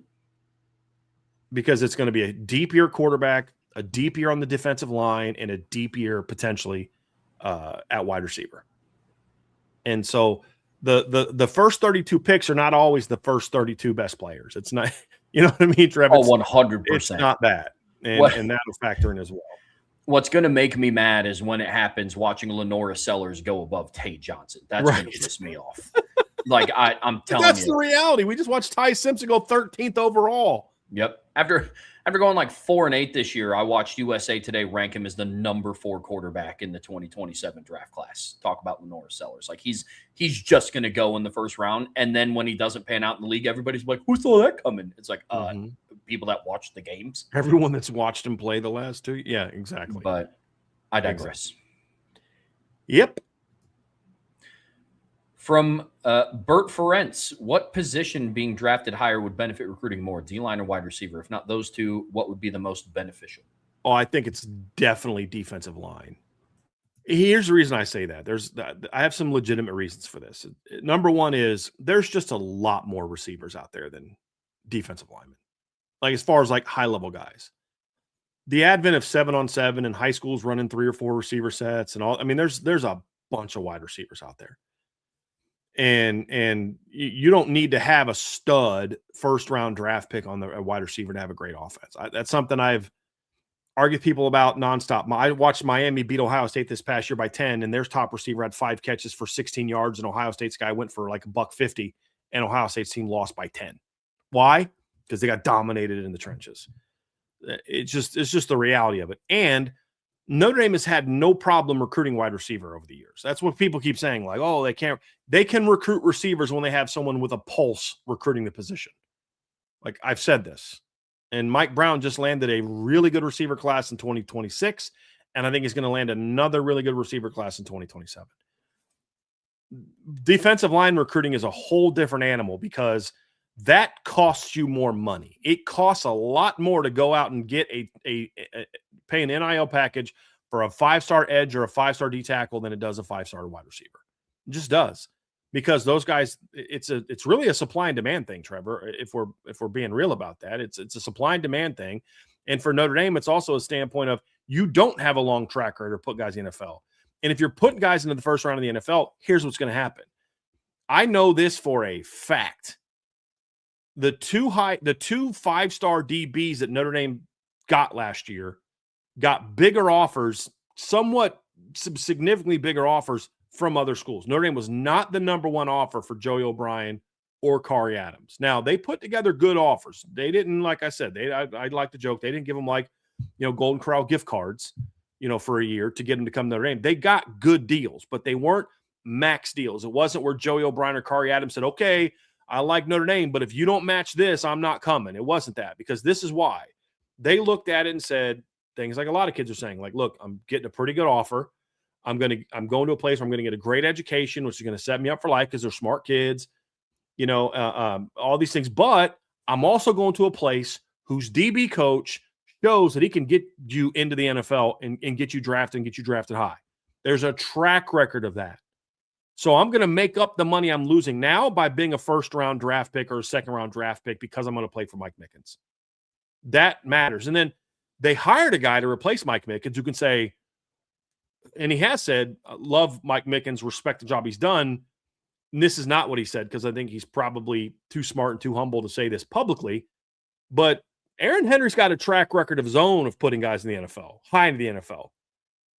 And so that helps where you don't have that track record of D-line. Charlie Partridge is not selling, look what I've done at Notre Dame, because he's a first-year guy. And he's selling, look what I did at Pitt, look what I did at Wisconsin. It won't really be until he starts doing that at Notre Dame that you start seeing some of these D linemen that didn't already love Notre Dame say, okay, I'll take less money to go to Notre Dame because I know I'm going to make it up on the back end when this cat turns me into a first-round draft pick. So that matters. Now, that kind of matters at receiver as well, but you don't need that at receiver like you need it at corner and defensive line. That's the difference. Notre Dame's best receiver next year is most likely going to be a kid who's a walk-on who came to Notre Dame to play lacrosse first and foremost. You know what I mean? You don't see the same story at somewhere else at edge. David Bailey didn't go to Stanford as a kid no one had ever heard of and turned into a star. He was a top 100 recruit that wanted to get a great education. So those guys aren't they don't come along every day, where there's just a lot more receivers out there to get. And that's why I think it would be much, much bigger for the D-line, Trev. Yeah, maybe this is going to be unpopular. I would say if we're talking D-line as a whole, I would argue wide receiver. I would argue, not a definitive answer, but if it's between defensive tackle or wide receiver, I think my answer would be a no-brainer defensive tackle.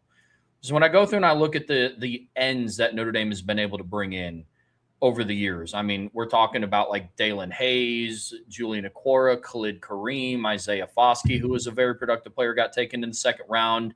Then obviously most recently, I mean, they've gotten Boubacar Traore and Bryce Young and Ebenezer Utade and Rodney Dunham. It's like, for receivers, it's like some of your most productive receivers over the last couple of years have been guys that weren't recruited in high school from Notre Dame. Like it was Malachi Fields last year. I mean, Jordan Faison was a walk-on. Bo Collins was your starting boundary receiver last year. So like that's why I think it could impact wide receiver recruiting, because who is the Ebenezer Utade and Rodney Dunham of the receivers that they just brought in? Who is the Isaiah Foskey in that same receiving class, or in the same class that for like wide receivers? Which is my point, though. Like the leading receiver for Notre Dame in the last 2 years were guys that Notre Dame recruited out of high school, and they were still really good. Like you don't need a Dalen Hayes at receiver. You don't need a Rodney Dunham at receiver. You don't need an Ebenezer Utade.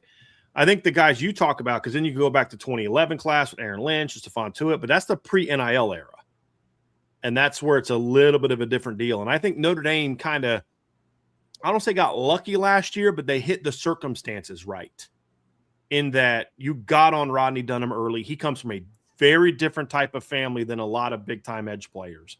Ebenezer Utade kind of came out of nowhere. He wasn't that prototypical five-star edge that everybody's throwing big deals to. I mean, so you can find guys like that, but in this NIL era, those guys cost a lot more than wide receivers. And there aren't as many of those guys. So it's going to cost you more to get, if it's just hypothetically, if we're just saying it's just about money, it's going to cost you more to get Abraham Cisse than it's going to cost you to get Julius Jones. That's just the nature of it. But when you start putting guys in the NFL, that's a different deal. And the other thing that Notre Dame can still sell is they're still selling Mike Denbrock's track record at receiver.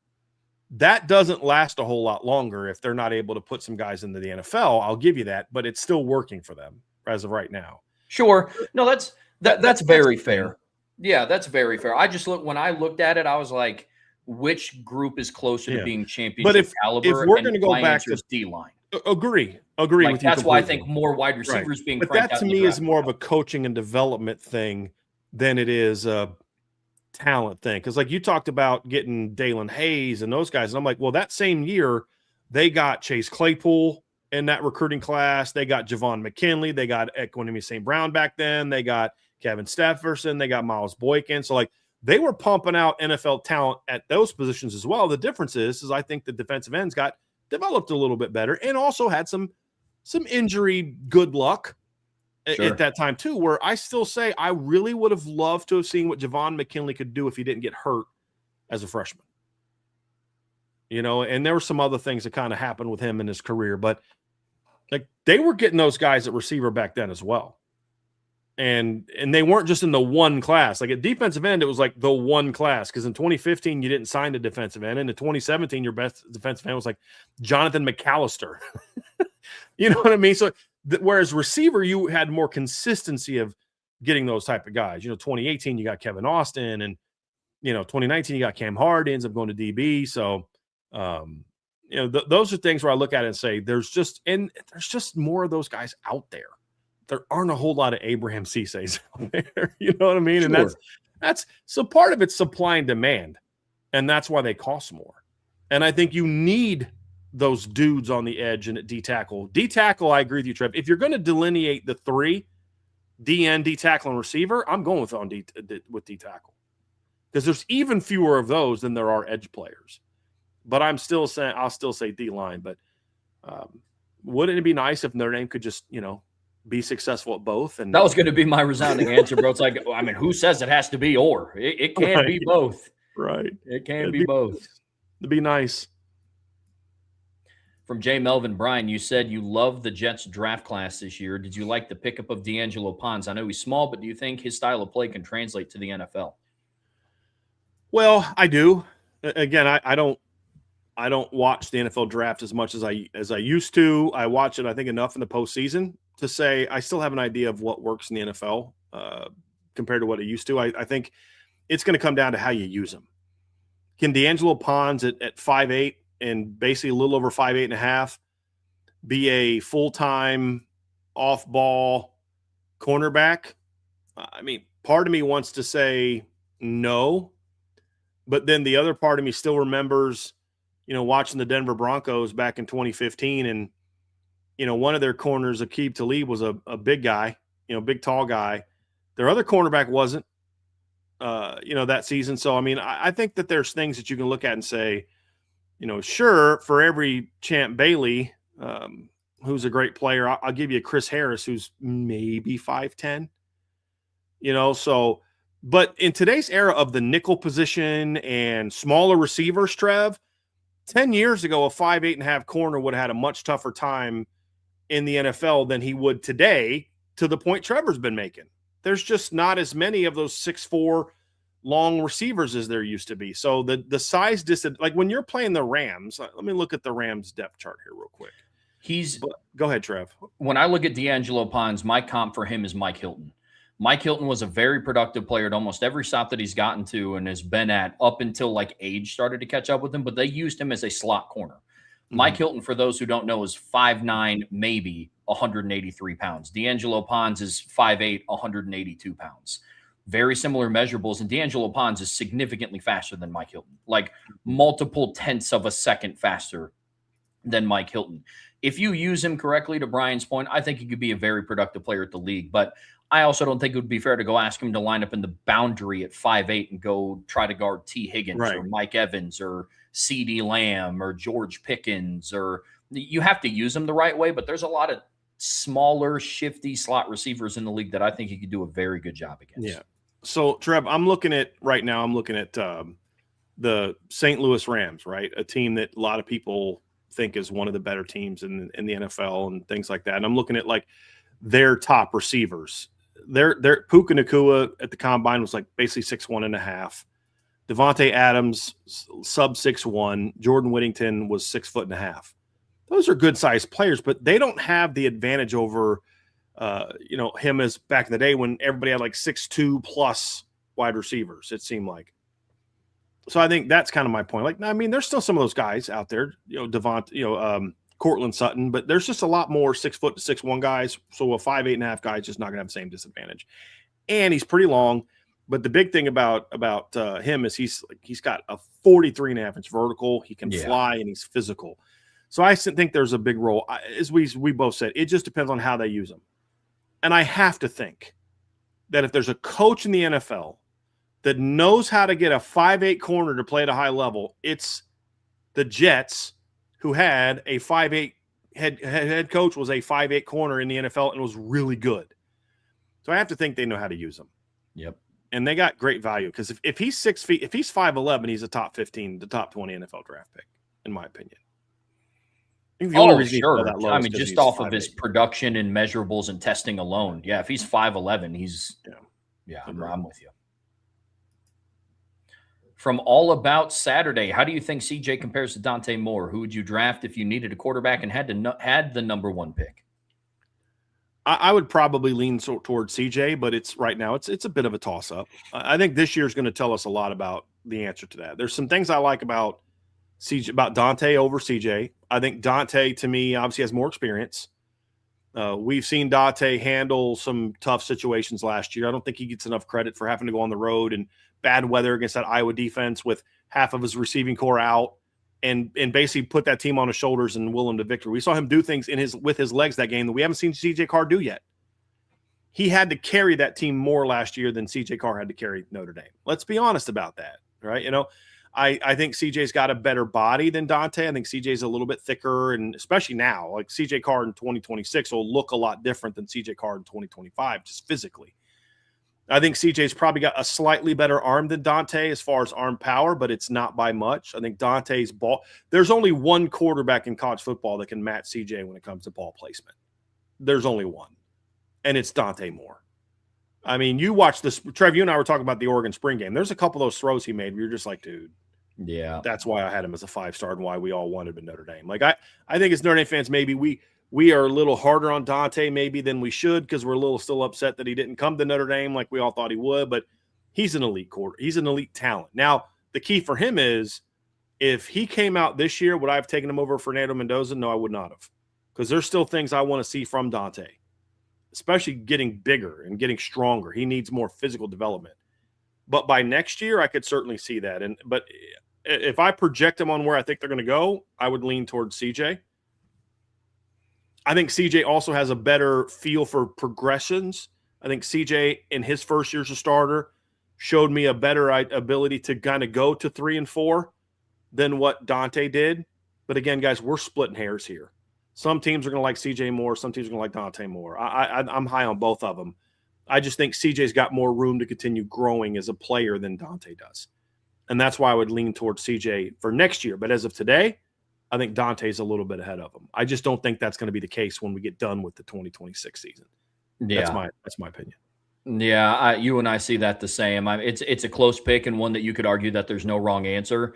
If I was the GM of an NFL team and I took my Notre Dame hat off and I had the number 1 overall pick in 4 hours from now, I'd probably pick Dante because I can go and look. It's like, okay, skills are comparable. Arm strength, accuracy, ball placement, it's comparable. And depending on which one you're talking about, leans a certain direction, one way or another. Then I start looking at experience. Dante has more years starting than what CJ does because Dante was also the starter at UCLA. You could argue that Dante's played on bigger stages than what CJ Carr has because Dante played in the playoffs. We haven't seen what CJ Carr is going to do. Now, yes, I know people, well, I watched him, get blown out by IU. I don't think CJ would have done that. Neither do I. But I just haven't seen it. I haven't seen CJ in a playoff game. Do I think he does that? No, I absolutely do not. Because we also saw Dante win 2 playoff games. Exactly. Now, again, I know who they played, but we just saw Dante win a playoff game 23-0 against a team who had a bunch of defensive players taken in the draft, including the number 2 overall draft pick. Yep. In the NFL draft. Now, did he light him up that day? No, he didn't light him up that day, and that's why he's coming back. But he still went 26 of 33 for 234 yards in that game.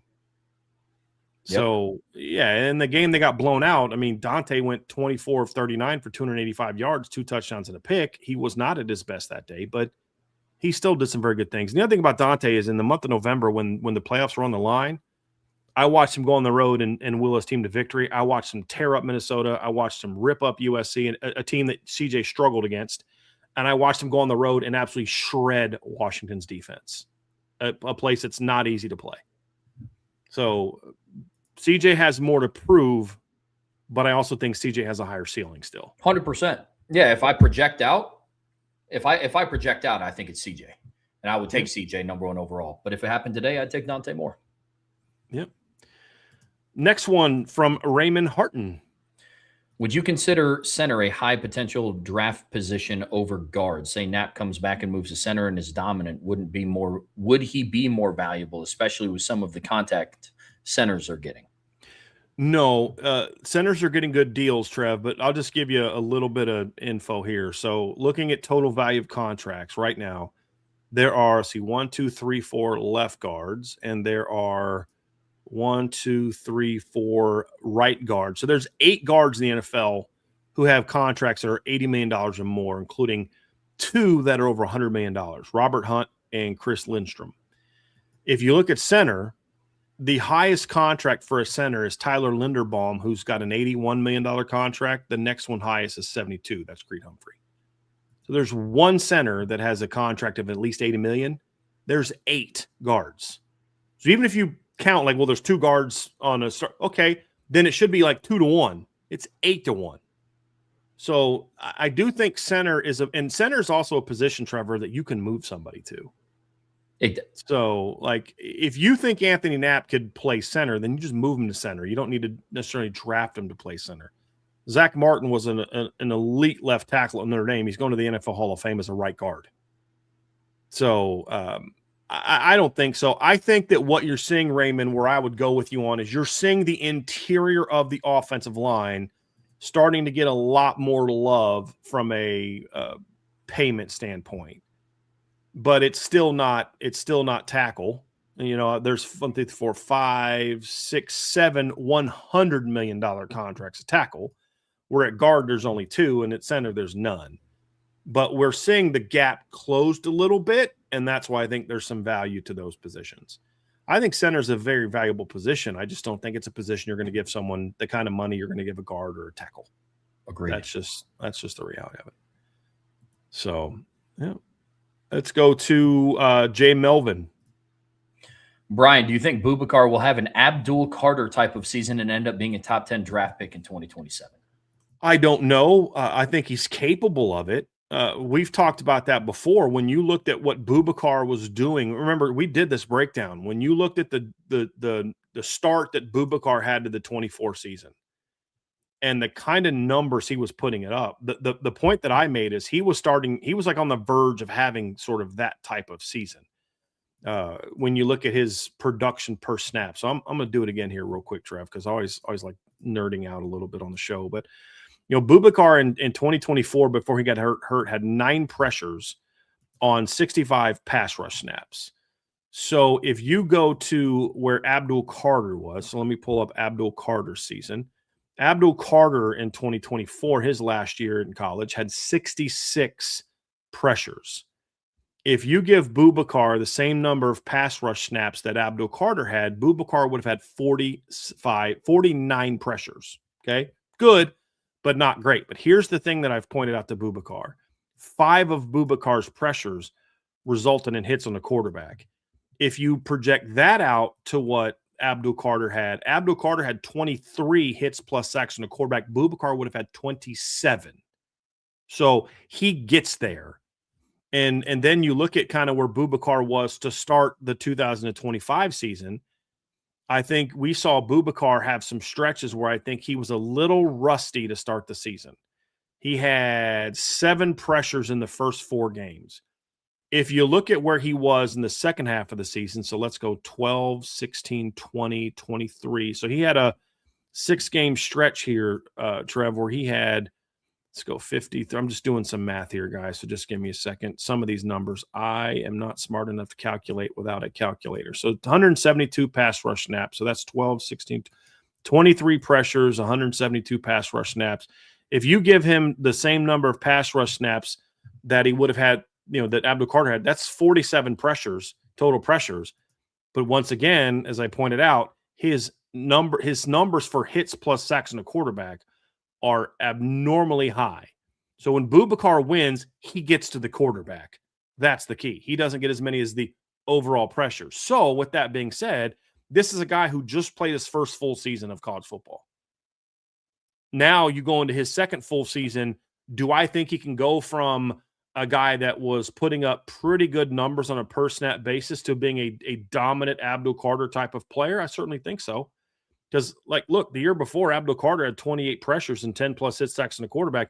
He only had 112 pass rush snaps because he was still playing linebacker. So, I think he's certainly capable of having that type of season. But the question then becomes, all right, the season was great, but what do you do from the standpoint of can you test well? Can you go out there and put up the numbers? I think that's going to be the thing that people are going to ask about Boubacar, because when you look at Abdul Carter, even though he didn't perform at the pro day combine, I think he had like a shoulder injury he was dealing with from late in the year, so he didn't actually produce. But you've got film of him playing off-ball linebacker at Big Ten. So there weren't the same questions about how explosive is he really athletically. That's something that Boubacar may have to answer next year at the combine. That'll determine ultimately if he's a top 10 pick beyond just the production. Because there's some guys that produced last year that weren't high draft picks because they're just not the athletes that some of these other guys are.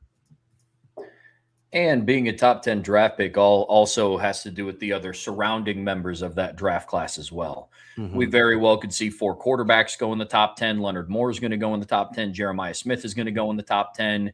I mean, then you're talking about 2 to 3 remaining spots for Boubacar, Colin Simmons if he comes out, Dylan Stewart. So even if he does put up those numbers, there is a world where he doesn't. That doesn't make him any less of a good player, but wanted to add that context in there as well. Is he capable of doing it? Yeah, I think he is. Am I ready to predict that he's going to have 66 pressures, 23 hits plus sacks on the quarterback, 23 and a half tackles for a loss, and 46 run stops? I don't know if I'm there yet, but he's capable of doing it. Yeah. So that's a good spot to be. Because didn't Mikhail Kamara go undrafted? I believe so. I believe he led the nation in pass rush or pressures in 2024. I mean, he had 68. He led the nation in pressures the year before. So, like I said, we've seen guys that had great pass rush numbers not get drafted before. And so it's not just about the production. This year, Mikhail Kamara had 59 pressures. So in the last 2 years, he's had over 130 pressures, and he didn't get drafted. So why? Because he's 6'1.5" and wasn't an elite athlete. He was an elite college football player, but not an elite athlete. So a lot of this it's not just about the production. It's also what kind of athlete are you. Now, here's what Boubacar's going to have. He's going to be 6'4" plus. He's going to probably be in the 240s or 250s. He's going to have freakishly long arms. Wait till you see Boubacar measure in next year for an arm length. I've been told he's over 35 inches. We'll see about that. But I've been told his arms are over 35 inches long, which is really long. It's going to come down to, is he all those things in a 4.7 or all those things in a 4.6 flat or even lower? That's going to determine whether he's a late first-round pick or a high first-round pick. In his production could be the exact same in both scenarios. Sad that, guys, that matters in the NFL. It does. Whether you like it or not. Michael Mayer, dominant college football player. Why was he taken in the second round? Because he's not an elite athlete. And that the NFL saw a questions with projection to the NFL that maybe we as Notre Dame fans didn't see, because they understand you can't get away with some of those things in the NFL you get away with in college. And so far, they've been right. He hasn't played like a guy that should have been a first-round draft pick. Now, hopefully that changes. But those are the things that I point to, Trev, and say there's a lot more than just how good you are on the field that's going to determine. Abdul Carter got picked in the top 10 because of production plus elite physical tools. We'll see if Boubacar can have those as well. I think he does, personally. But as Trevor said, there's going to be some other ends coming out next year that also have those traits. From Black Irish 864, Brian, do you see the majority of the top drafted offensive linemen staying at the position that they played in college? I would say majority, yes. I mean, if I'm looking at that, what that word means, it's over half. I would say yes. But there's plenty of guys that move. whether it be from, like Chris, is it left tackle or right tackle? Or is it because there's some talk that the Browns, I've read this, that the Browns are going to move Spencer Fano to left tackle, where he played earlier in his career, but then Caleb Lomu came in and played left tackle and Fano moved to right tackle. So we'll see. There's moves like that. Joe Alt moving to right tackle. And then there's some guys like Spencer Fano who's going to go, Francis Mauanoa, who allegedly, from what we've read, is going to get moved from right tackle for the Hurricanes to guard for the Giants. We'll see. So I think you see a lot of that in the NFL. It's like, hey, this guy's a great left tackle, but we've got Rashawn Slater, so let's put him a right tackle. Or we've got so-and-so, and so let's draft. Mike McGlinchey was a left tackle at Notre Dame for his last 2 years, but he was drafted by the Niners to be a right tackle, and that's where he played. Yep. Now, he did play that early in his career, just like Spencer Fano played left tackle early in his career at Utah. So I think that happens quite a bit. But that's why we say if you can play tackle, you can play guard for the most part. Yep, agreed. I'll read this one. This is from Chris as well. Trevor, how do you see the Cardinals using Jeremiah Love since the organization hired Mike LaFleur as the head coach and Mike Hackett? Is it Nathaniel Hackett as the OC? Yeah. Mm-hmm. I think they use him as the dual threat weapon that he was supposed to. Like, for a lot of Notre Dame fans that thought that, whether they were right or wrong about it, felt like Mike Denbrock left a lot to be desired as Jeremiah Love as a pass catcher. I don't think you're going to have that issue at the next level, whether that's out the backfield, whether they flex him out to the slot. So I think he's going to be a well-rounded back. Now, I have to refresh my memory here, Chris. So give me just a second on where Nathaniel Hackett coached before he took over. I know he was with the Packers when they had Aaron Rodgers, and that's what got him the Broncos head coaching job. I don't know where he's been the last couple of years. Yeah, I'm looking it up right now. So he was the offensive coordinator for the Jets the last 2 years. So it was very similar to how I would imagine they would use Breece Hall. Breece Hall the last couple of years was very effective, ran a lot of screens to him. I think you're going to see a lot of halfback slip screens with a guy like Jeremiah Love, get him out in space with a couple of blockers out in front of him. But I don't think that it's going to be as traditional as just ramming him in between the tackles every single time he touches the ball. It will look very different, Chris, if I could just put it all into like an analogy. He will probably be used like the polar opposite of how Ashton Jeanty was used for the Raiders.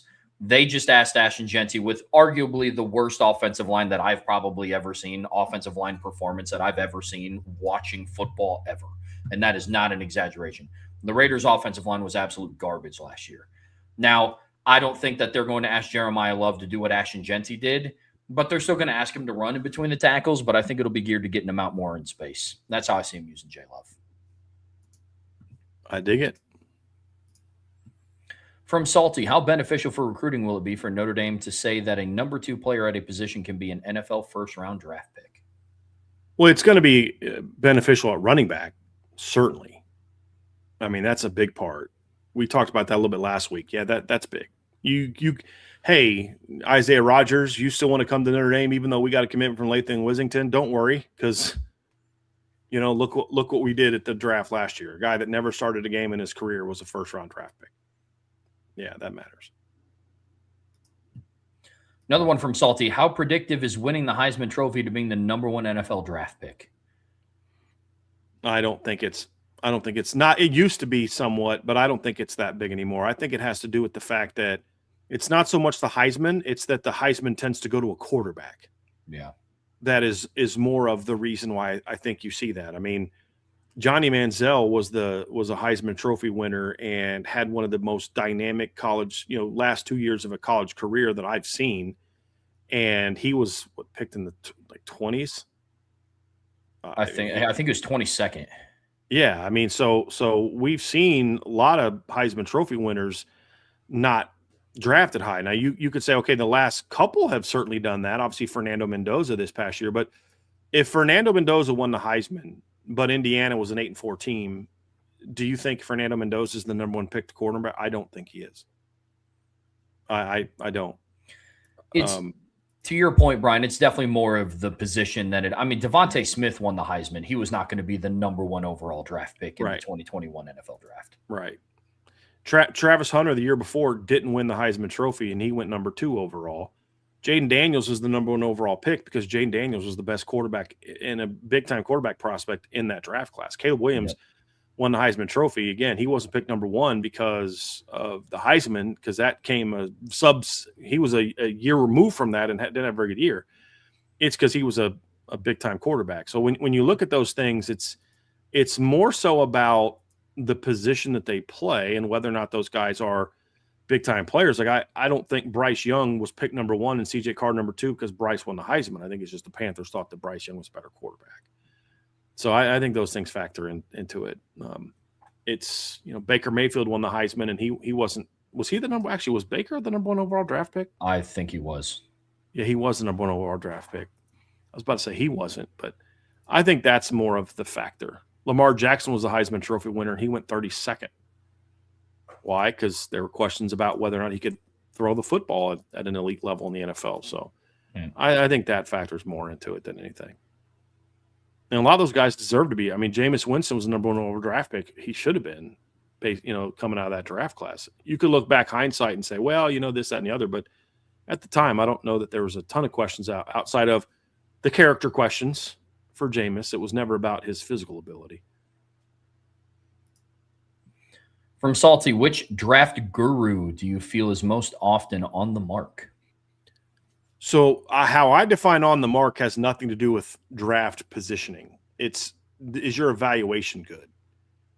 And there's really 3 guys whose opinion I really like to read when it comes to how they evaluate players, whether they rank them in a place that I like or not. And it's Daniel Jeremiah, Jordan Reed, and Dane Brugler. Those are the 3 that I really like to listen to as far as like the national guys, right? And so are there guys that I look at Daniel Jeremiah's top 50 and say, I'd have that guy higher? I thought he had Jadarian Price a little lower than I would have had Jadarian Price. But you read his evaluation of Jadarian Price, you're like, yep, that's good. I would have had Malachi Fields a little bit higher maybe than he had him. But you read his evaluation of Malachi and you're like, yep, that's how I see Malachi. And same thing with Jordan Reed and same thing with Dane Brugler. To me, liking someone's evaluation is not, if he agrees with me, I like him. If he doesn't agree with me, I don't like him. It's, can I read what you wrote and say, that guy clearly has studied this player and has a good feel for this guy's ability? Sure. That's what I look at. And sometimes I want to read and say, hey, you know what? I never thought about that. I need to put more on that. And when I see that Dane Brugler or Daniel Jeremiah or Jordan Reed have opinions that are very different from mine, it's going to not make me say, screw that guy, I'm never listening to him again. It's going to make me say, let me go back and do another look through on this film and see if maybe I'm missing something. That's how I respect those guys. Now, I like Louis Riddick a lot, but he's different because he doesn't have articles and stuff like that coming out that rank guys. But I like Louis Riddick's evaluations as well. I just tend to disagree with him more than those other 3 guys, where I'm like, yeah, I think he's off on that one. But he'd be another guy that I'd listen to. Those are the primary, what I would consider quote unquote draft gurus. Mel Kiper's the most entertaining. And I don't bang on Mel like other people do. There's not a harder working guy in the business than Mel Kiper. I think to a degree, as Mel's gotten older, Mel's kind of got a little bit more stubborn about how he evaluates. And I think that causes him to have some misses. And then he gets a little bit more, if you disagree with me, you're an idiot. And you, in ways that you just don't see from Daniel Jeremiah and Louis Riddick and Jordan Reed and Dane Brugler, where Mel spent the whole draft last year just going off about Shedeur Sanders. And I'm like, bro, we get it. Let it freaking go. You know what I mean? And that's kind of my beef with Mel. I think Mel does a nice job with evaluations. And I think the reason he gets hammered more is because he's put up on this pedestal as this draft guru. And so when he's wrong, people point it out to be wrong. But then he'll say things like, if Jimmy Clausen's not a first-round draft pick, then I'm not doing this anymore. Well, I didn't necessarily disagree with Mel's take on Jimmy. It was the way he delivered that take. You don't hear Daniel Jeremiah making those kind of things unless he's doing it in fun. I think that's why Mel tends to be a little bit more polarizing, because Mel can kind of – and I'm sympathetic to that, Trev, because I have a similar personality where if I believe in myself, I'm going to come across, and I do come across as very much you think you're the smartest guy in the room. And it's like, well, it's not that. It's I do know that I know the game and I work very hard at this. So I'm very convicted. And I would think if you're going to take your time to listen to someone, you'd want someone who actually believes the things that they say. And Mel's got a very much a kind of a tough exterior that similar to mine. So it can rub people the wrong way. Whereas Daniel Jeremiah, Jordan Reed, and Dane Brugler are just very like fun, nice, calm guys that here's my opinion. And if you don't agree, hey, love you, more power to you. It's all good. Where I want to sit there and argue with you. And that's kind of how Mel is. And that's why I think Mel has some of the detractors he has. And like I said, I also think he's gotten a little bit too stubborn in some of his evaluations in recent seasons. So I think that's why he gets a lot of flack. But I still find Mel entertaining as long as there's not that one draft pick that just makes him lose his freaking mind. And that's all he talks about. And you basically have to turn the channel. That's how it was in last year's draft class with Shedeur Sanders. It's like, okay, dude, he won't let it go. It's like we've now had 3 guys picked and we haven't talked about those guys at all because we're still talking about Mel being mad that Shedeur Sanders hasn't been taken yet. Like, so it's just like, okay, bad TV. I got to turn it off. And that's been an issue, I think, a little bit with Mel in recent seasons, Trev. Yeah, definitely don't think you're wrong. Well, good, because I'd want to argue with you about it because I just said that. No, dude, the biggest difference between you and Mel Kiper, though, is when you're wrong, you will say, that's my bad, I was wrong. Yeah. If Mel Kiper's wrong, he will be like, no, you're incorrect. Right. And like even if after the fact. Exactly. Well, it's not. I wasn't wrong. The coaching didn't do this, or his foot injury or whatever else. Yeah. That's the difference. Here's one. How interested are you in draft commentary from Brian Kelly, both in general and specifically regarding Notre Dame? I'll just say this. I don't really care to hear Brian Kelly's opinion on anything. I heard a couple clips and he was saying some decent things. It's just I don't want to listen to Brian Kelly. That's just really my overall take on that. Yeah, about as interested as I was to run the fitness gram pacer test in middle school. That's how interested I was in that. Sorry. From Salty, which school did the best in the draft? I think that's clearly Ohio State, and not just because they had the most overall picks. You can have the most overall picks and maybe not necessarily do the best. I would say that I think Ohio State did the best because they not only had the most picks in 11, but they also had premium picks. Like their guys, for the most part, were getting picked real high. I mean, so of their 11 draft picks, 8 of the 11 were 3rd round or higher, and only 1 was in the 3rd round. They had 3 second-round picks, including the 4th pick of the 2nd round, and then they had 4 first-round picks. And not only were they in the 1st round, they were in the first 11 picks. So over 33% of the first 12 picks of the 11 picks of the draft were Ohio State guys. So yeah, to me, that's why I say that 8 of their 11 guys were 3rd round or higher. 7 were 2nd round or higher. That's absolutely nailing it. And the lowest 2nd round pick was David Igbinosun, who was 30th overall. When you consider there's compensatory picks in the 2nd round, correct? Isn't that when the compensatory picks, or is it 3rd round that they start? It's 3rd round when they'll start. 3rd. So you had 7 guys go in the first 2 rounds. That's nailing the draft. Your guys did very well. Yep. Very well. Agreed. All right, let's roll through some more of these that I want to get to here. Here we go. This is a good one, Trev. From Battle in the Trenches, with Ty Simpson being drafted by the Rams, does that team taking Ty change your thoughts on how successful he can be as a pro? I think ceilings are relative. Going to a very quarterback-friendly system like what Sean McVay has going on, because a lot of people pay attention to what Matt Stafford did. Let's also not forget Jared Goff went to a Super Bowl in that offensive system as well. Mm-hmm. So do I think my overall opinions on his ceiling have not changed. Like, I think that there is a certain level that Ty Simpson can be as an effective quarterback in the NFL. If they continue to surround him with good talent, if Kyron Williams keeps being an 1,000-yard back, if they continue to have a good defense, Puka is still he's a top 5 receiver in the NFL draft right now. Once Devontae kind of ages out of the league, if they can find a good replacement for him, I think Ty, if he ends up getting handed the reins, can be just a decent quarterback. Mm-hmm. He's going to be one that we talk about where it's like there are some games where he puts up numbers like he did at Alabama. Other games where he kind of gets the look like he did at Alabama, and I don't think he's ever going to be able to make it to a Super Bowl. And I have that opinion of Ty Simpson, whether he went to the Cleveland Browns, the New York Jets, or Sean McVay's offense or Andy Reid's offense. That's just the ceiling that I have with Ty Simpson. So Does it change my overall thoughts on him? No. I just think that his immediate outlook looks a little bit higher with him on the Rams versus being on the Titans. So that's how I view him. I will say this, Trevor. I agree with what you said. The way I would sum it up is this. I don't think Ty Simpson is anything more than a mediocre starting quarterback in the NFL at best. That's my opinion. If he's going to prove me wrong, he's arguably going to the best place for him to be developed in a way to prove me wrong. Sure. That's what I'll say. So my opinion of him doesn't change. But if he is good enough, then he's going to a place where you will know if he is or isn't good enough. Or if he went to the Browns, it could be like, well, maybe I'm wrong about him, but it's 0 for 2 for him because he went to a place that just won't develop him. Yep.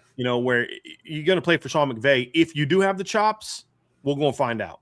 Yep. And that's what I'll say. So for him personally, take the draft spot away because that was great for him, but just take that away.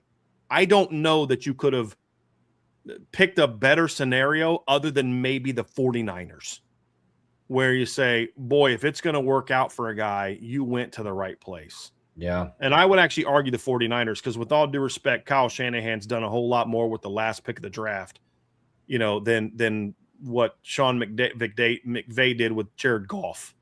You know what I mean? And, it took a second number 1 overall draft pick for him to finally win a Super Bowl. Now, Shanahan's got to take it over the top, but I've always said, what would Kyle Shanahan do with Matt Stafford at quarterback? So that's kind of where I'm at. But he's going to the best place for him. There's no doubt about it. McVay's legit. He's legit. He's a legit good coach. And I like to him because he'll learn. He coached differently the year after that he got embarrassed by Bill Belichick. He learned. And that's what really good coaches do. From All About Saturday, do you think Knapp in the first round is a little high? I think it's great, but I don't see it. I do. I mean, I wouldn't say it. With all due respect, I wouldn't say it if I didn't think it.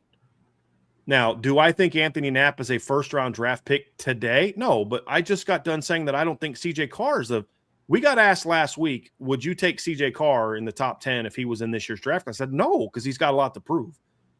With Anthony Knapp being a first-round draft pick, we're projecting what we think he's going to be. I mentioned Quincy Porter as a potential first-round draft pick, not because of what he's done so far in his 4 career catches. It's projecting what I think he's going to be. Absolutely. When I look at Anthony Knapp, I absolutely see a guy that I'll say this. Anthony Knapp was better in 2025 than what Zach Martin was in 2010. Like, that's a fact. It's a fact to me. That's my evaluation. No, he's not a natural pass blocker, but he's a dominant run blocker. Him and Gerby are different than everybody else on that offensive line last year. And I've got film breakdowns to point that on the board. Do I think he's a first-round pick at tackle? No, I've said that forever. I don't think he's a first-round draft pick at tackle. I think Anthony Knapp has a chance to be one of the couple best interior linemen in the entire country over the next 2 seasons. I flat out believe that. Here's why I think that. Here's my case, okay? He's not the biggest guy, but he's got a very stout lower body. He's very powerful. I've never seen Anthony Knapp struggle in a game because of lack of size. People say, well, what about in pass pro? That's not a lack of size. That's a lack of space comfort. I've seen that same guy that gets knocked back in pass pro dominate the same defensive end in the run game. And if you're physically not good enough, you're going to get beat in both. And when I see Anthony Knapp, I see a kid that's got very long arms, that's powerful, that's athletic, that fights, and is a pretty smart football player who's just a true sophomore this past season. So I see a guy that absolutely is a first-round pick. Now, do I see top 10 Mike McGlinchey, Ronnie Stanley, Quentin Nelson type of? No, I don't see that. I see a guy that's like 15 to 32 if he continues to progress. But there's no trait that Anthony Knapp lacks as a first-round pick other than he's just not great on the edge in space. But guess what? He doesn't have to do that now. But I do. I absolutely see Anthony Knapp as a first-round talent. He's just got to keep building. If he plateaus now at where he is, then he won't be that. But the whole progression, just like if C.J. Carr is the same player next year that he was this past year, he's not top 10 NFL draft pick. He'll come back in for 2027. It's projecting forward. And that's what I think you're doing with all these guys. If Arch Manning was going to be the number 1 overall draft pick in this year's draft class, he might come out. He wasn't going to be. So that's where I'm at. But I do think he's got all the tools to be a first-round NFL draft pick. And I know he's not the biggest guy, but there's plenty of guards that are 305 to 310 pounds, and that's what Anthony Knapp will be when it's all said and done. He's 305 this past year, and that was as a true sophomore. And he was also about 10 pounds bigger as a true sophomore than what Zach Martin was as a redshirt freshman in 2010. Zach didn't get to 300 pounds till his last year at Notre Dame. Anthony's been that since his freshman year. So he's got even a little bit more size and power than what Zach Martin had at the same age. So I absolutely think he'll be that. But here's my point to all about Saturday, because this is a fair question, Trev. Was Zach Martin a first-round draft pick after 2010? Did you think when we watched Zach Martin at 2010, you're like, dude, this guy's going to be the number 16 overall draft pick in 3 years? No. We thought, he's a good football player. It wasn't really till his last 2 years, which would have been his senior and fifth years, that we're like, okay, this guy's a great one. He was good from the moment he took over at left tackle. He was a good player. But I don't know, a lot of us thought that's going to be the number 16 overall draft pick someday. I didn't think he's going to be the number 16 overall draft pick when he got picked 16th. You know what I mean? And so I think Anthony does have the tools to be that kind of player, just not as a tackle. And that's been our argument from day one, Trev, is he's just not a natural tackle, but he's a very talented football player. Yeah, you have to be able to look at the tools. I mean, if we're talking anybody in the 2027 class, it's projection outside of Jeremiah Smith and Leonard Moore. I mean, honestly, like we can have a discussion about that. Jeremiah Love and Leonard Moore will be first-round draft pick. They would have been first-round draft picks if they came out this year. They literally just couldn't. They were not allowed to, per the rules. But if they would have came out, Leonard Moore would have been the first cornerback taken off the board, not Mansour Delane, all due respect to him. And Carnell Tate, for sure, would not have been the first wide receiver off the board if Jeremiah Smith came out in this year's draft. Mm-hmm. That's the deal. But with anybody else, you have to use projection. You have to project CJ. You have to project Dante, Arch Manning, Julian Sane, Anthony Knapp, Gerby Lambert, any of the other guys that we talked about. So that's how I feel about it. Does he have the tools? I think he absolutely has the tools. And you brought up a good point. Just because we say first round doesn't mean the 9th overall pick. Right. That could be the 32nd overall pick. He is still a first-round draft pick. That could be the 31st. It could be a team trading back up into the first round to take him at 28th. Like, it's just – he'll be more Zach Martin than he will be Quentin Nelson. Oh, yeah. And Ronnie Stanley. Right. Absolutely. The only reason Quentin Nelson was taken that high as a guard is because he was an all-time generational talent at guard. Yeah. Otherwise, it's usually tackles that are taken that high. Yeah. All right, last question here, Trev. I thought this would be a really good one to end on as we wrap this up. From Adam Springman, who out of the top 10 in the draft has the biggest bust potential? So we're looking at, Trev, the guys that we're looking at, obviously Fernando Mendoza at number 1. Number 2, David Bailey. Number 3, Jeremiah Love. Number 4, Carnell Tate. Number 5, Arvell Reese. Number 6, Mansour Delane. Number 7, Sonny Styles. Number 8, Jordan Tyson. Number 9, Spencer Fano. Number 10, Francis Malinoa. Now, what are we defining as a bust? Are we talking about a guy that just does nothing in the NFL or a guy that just doesn't live up to his draft positioning? How do you want to define the answer to this question? Whenever I define it, it's kind of a combination of both because it's tough. Like I have some friends that are willing to die on the hill that Trevor Lawrence was a bust because they haven't won a Super Bowl yet because he was first overall. I think it's and like there's a difference in what Joe Burrow has done and what Trevor Lawrence has done. Trevor Lawrence has been good. Has he been Joe Burrow good? Has he been, Patrick Mahomes good, who wasn't even the number 1 pick? No, he hasn't, but he's also elevated that franchise. Exactly. So I think you have to use like a healthy dosage of both, because if we were like factoring in like where your draft position was versus your production, like that's one thing that you could factor in. But I hesitate to use the word like overall, just like flat out bad as a bust, because like those are a little bit more obvious to talk about in recent history than like a guy that just hasn't lived up to the positioning expectation, I guess you could say. There's a couple for me, Trev. I'll give one. You want to give yours, and then we can say a couple. The first one for me is Fernando Mendoza. I like Fernando Mendoza. I think he's got a chance to be a good starting NFL quarterback. But when I think number 1 overall pick, I think you're a guy that elevates a franchise. You're a guy that you're the reason that your team is winning. Jared Goff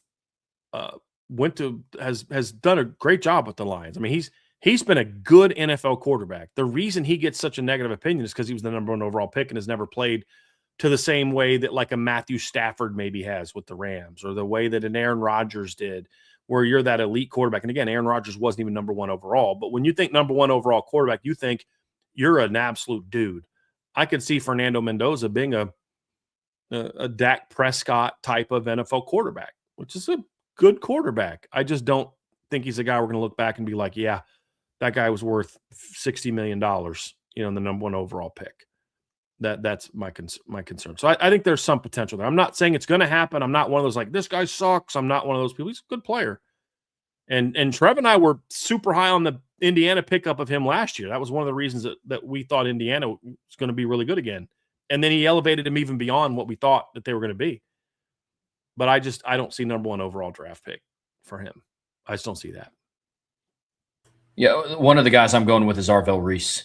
I have concerns of how the Giants are going to use him. Right now on their like official depth chart, they have him listed as an inside linebacker. Mm-hmm. I don't know if that's the strongest skill set. And by bust, couple of trends. There's been especially since like the 2018 and on, there's been a good amount of just like overall freak athletes that get drafted to the league that aren't able to find homes. Like there's never questions about their physical capabilities. I think of like Isaiah Simmons, where it's like this kid is just an absolute freak athlete, but his defensive coordinator didn't know how to use him.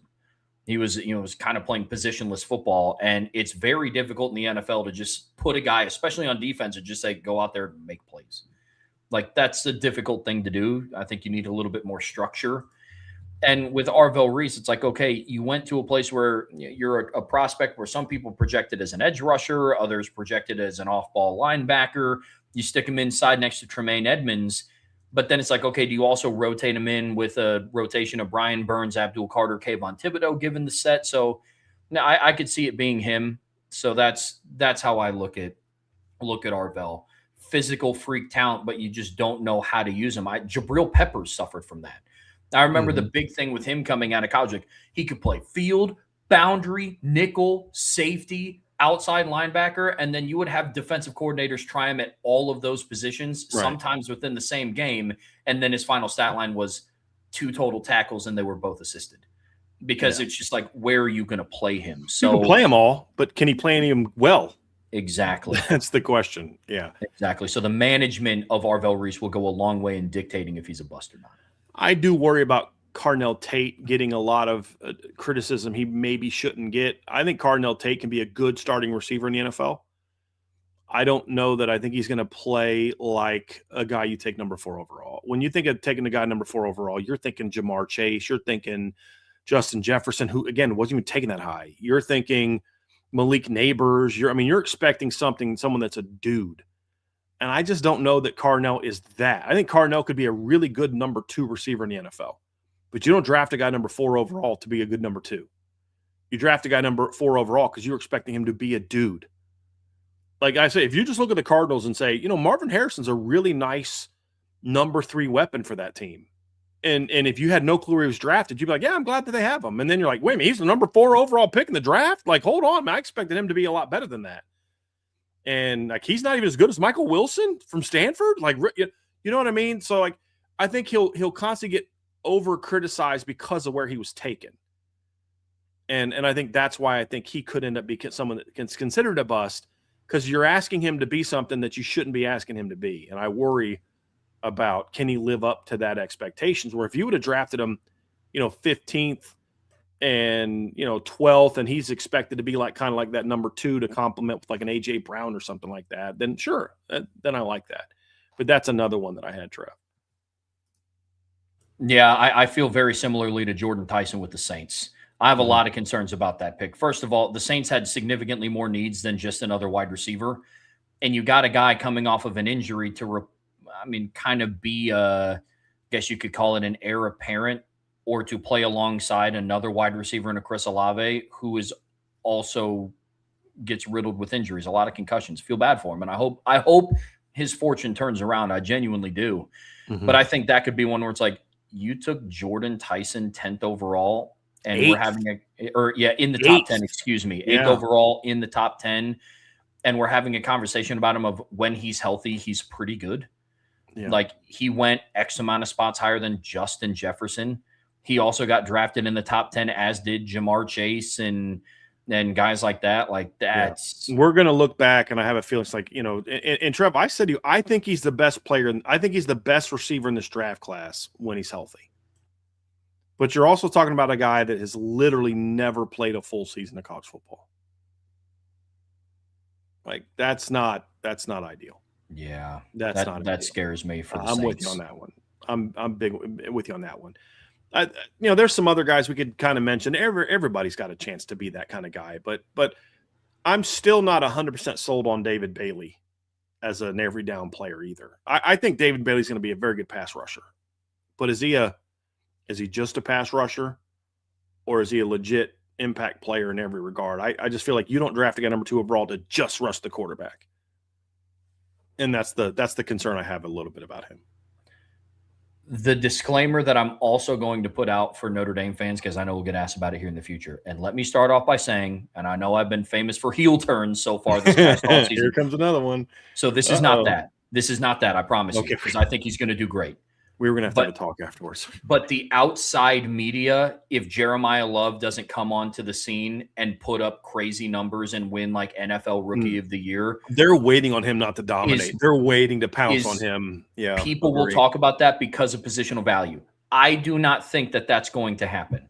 Mm-hmm. I'm not ready to predict he wins NFL Offensive Rookie of the Year, although I think that he's a very strong front runner for that candidate, or for a very strong candidate to be that. Mm-hmm. But if Jeremiah Love doesn't come out right away and start putting up 80, 90, 100-yard games, multiple touchdowns a game type of player, they're going to filter him into that category. I will disagree with it because he's going to a team that is amidst a rebuild, in my opinion. But I do not think he will be a bust, but I guarantee you, especially knowing how Notre Dame fans are, they get worked up whenever they see something negative about Notre Dame out in the social media sphere, rightfully so. Sometimes there's, I could see people trying to filter Jeremiah because people are already saying it's like, why would you spend that much money on the 3rd overall pick? Oh, I've seen plenty of people say that. I saw one that said the Cardinals are the loser of the draft because they took Jeremiah Love 3rd overall. Yeah, they're waiting on him to not be a stud. So that's more of just a disclaimer, not what I think is going to happen. That's a sidebar to the bust conversation, not a prediction or a guy that we're worried about. I agree. I think a lot of people are going to say that, and they're going to look back and when it's all said and done and look stupid. 100%. When it's all said and done. But yeah, that's where I'm at. There's some talk about like Mansour Delaney. I just don't think he's going to be viewed that way because here's how, when I think of a bust, I think of a guy where it's like, somebody in the chat said, well, when you get drafted that high, they expect you to be, this or this. I'm like, I get that to a degree. But what I've always found bust is when you say, you could have had so-and-so. Like, what does everybody say about Mitch Trubisky? Not that I can't believe you took him number 2. It's I can't believe you took him over Pat Mahomes. That's always what it is, where, you look at Jordan Tyson, Trev, and you look at the Saints' needs, there were guys you could have taken. When I think you look at Mansour Delaney, I think it's going to be, if he's just a pretty good football player, not even like a number overall 6 pick, I think Chiefs fans are going to be happy with that because the reason he went number 6 overall is because Chiefs were like, that's the guy we want. And so we're going to trade up to get him in a relatively weak draft class. And so I think it's going to look back at him. He's a pretty good player. Like maybe he plays more like the number 15 overall pick instead. I think you're going to look back and say, yeah, he's a good football player. And who else would you going to take? Who did you really need at that spot? I think the only way that he gets hammered that way is if like Spencer Fano or it turns out to be like this elite tackle and because that wasn't a need and the Chiefs O-line still sucks next year. Like then you can maybe see like, okay, Spencer Fano or Caden Proctor or Francis Maui Noah are like rookie of the year and Pat Mahomes gets sacked 60 times. Like, well, yeah, Mansour's good, but I think that's the only way he's not considered a pick. 6 is a little too high just in general ranking, but I think that was a great pick for the Chiefs because that was one of their big needs. And as I said, draft night, there's a big drop off between the number 1 cornerback in the draft class and the number 2 cornerback in the draft class. Because somebody said, well, he's no Leonard Moore. Yeah, but Leonard Moore wasn't in this draft class. Exactly. Exactly. I mean, in my opinion, for a cornerback to be considered a bust, it's relative to the other corners that were also drafted. Like, I think back to that 2017 cornerback draft. Do you remember that draft class, Brian? The 2017? That was an insane draft. That had Marshawn Lattimore, Marlon Humphrey, Tre'Davious White, Adoree Mhm. Jackson, Garyon Conley, Kevin King went in the second round. I think Tease Tabor early in that draft session was getting a lot of hype out of Florida. Chidobe Awuzie got taken in the second round. Like Shaq Griffin from Central Florida was taken in the Tre'Davious third White, round. who's been Yep. a good player for the Bills, was in that draft class. Yep. That draft Hey, class was Aaron Henry put a absolutely guy in dope. that draft class. He put oh no, that's Sidney Jones. That's a different DB. I was thinking of the other safety. Sorry, I was thinking of the Sidney Brown that he put in. Sorry, my bad. Keep going, Trev. Keep going. No worries, man. But that's the biggest thing I think where cornerbacks get draft or get considered in that I guess, bust conversation is relative to the other corners Mhm.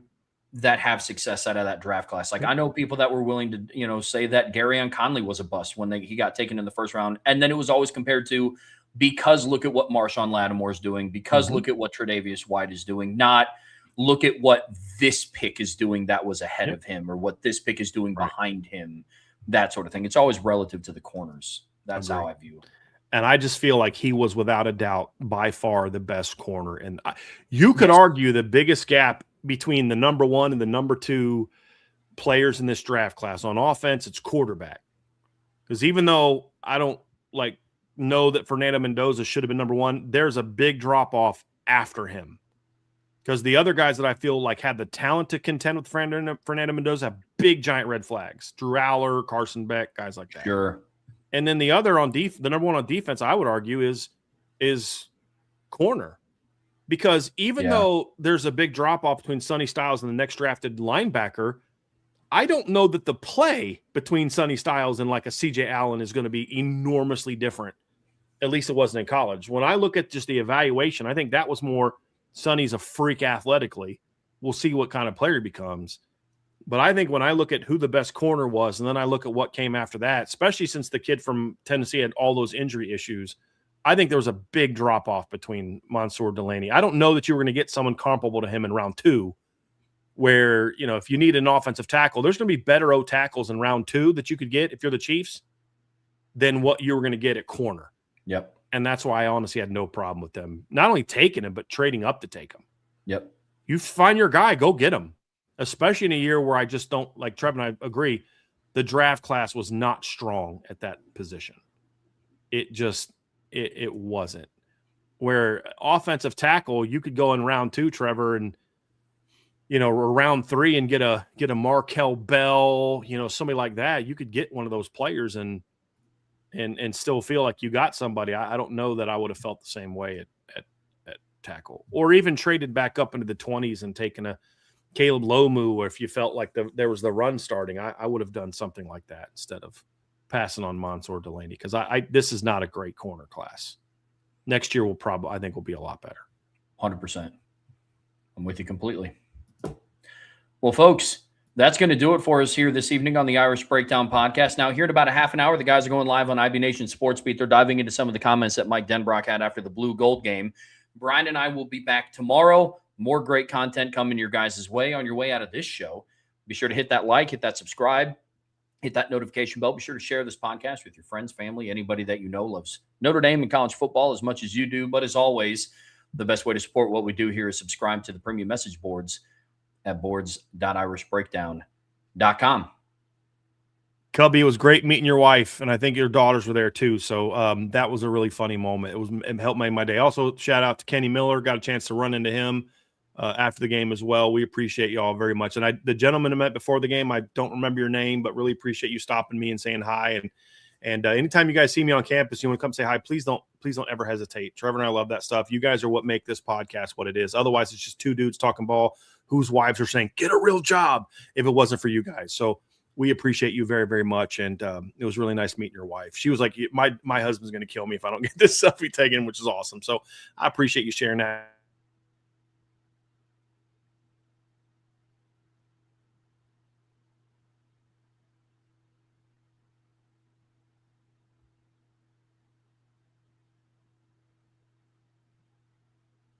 Am I frozen or is Brian frozen?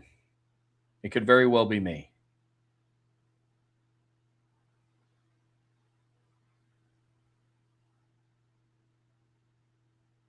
Okay. Okay. Brian's frozen. I know we're getting some bad weather here in Indianapolis. Apologies for the pause here, folks. But until next time, like I said, Brian and I will be back tomorrow at 1 p.m. Have a fun and safe rest of your evening, and we'll see you back here very soon on the Irish Breakdown Podcast.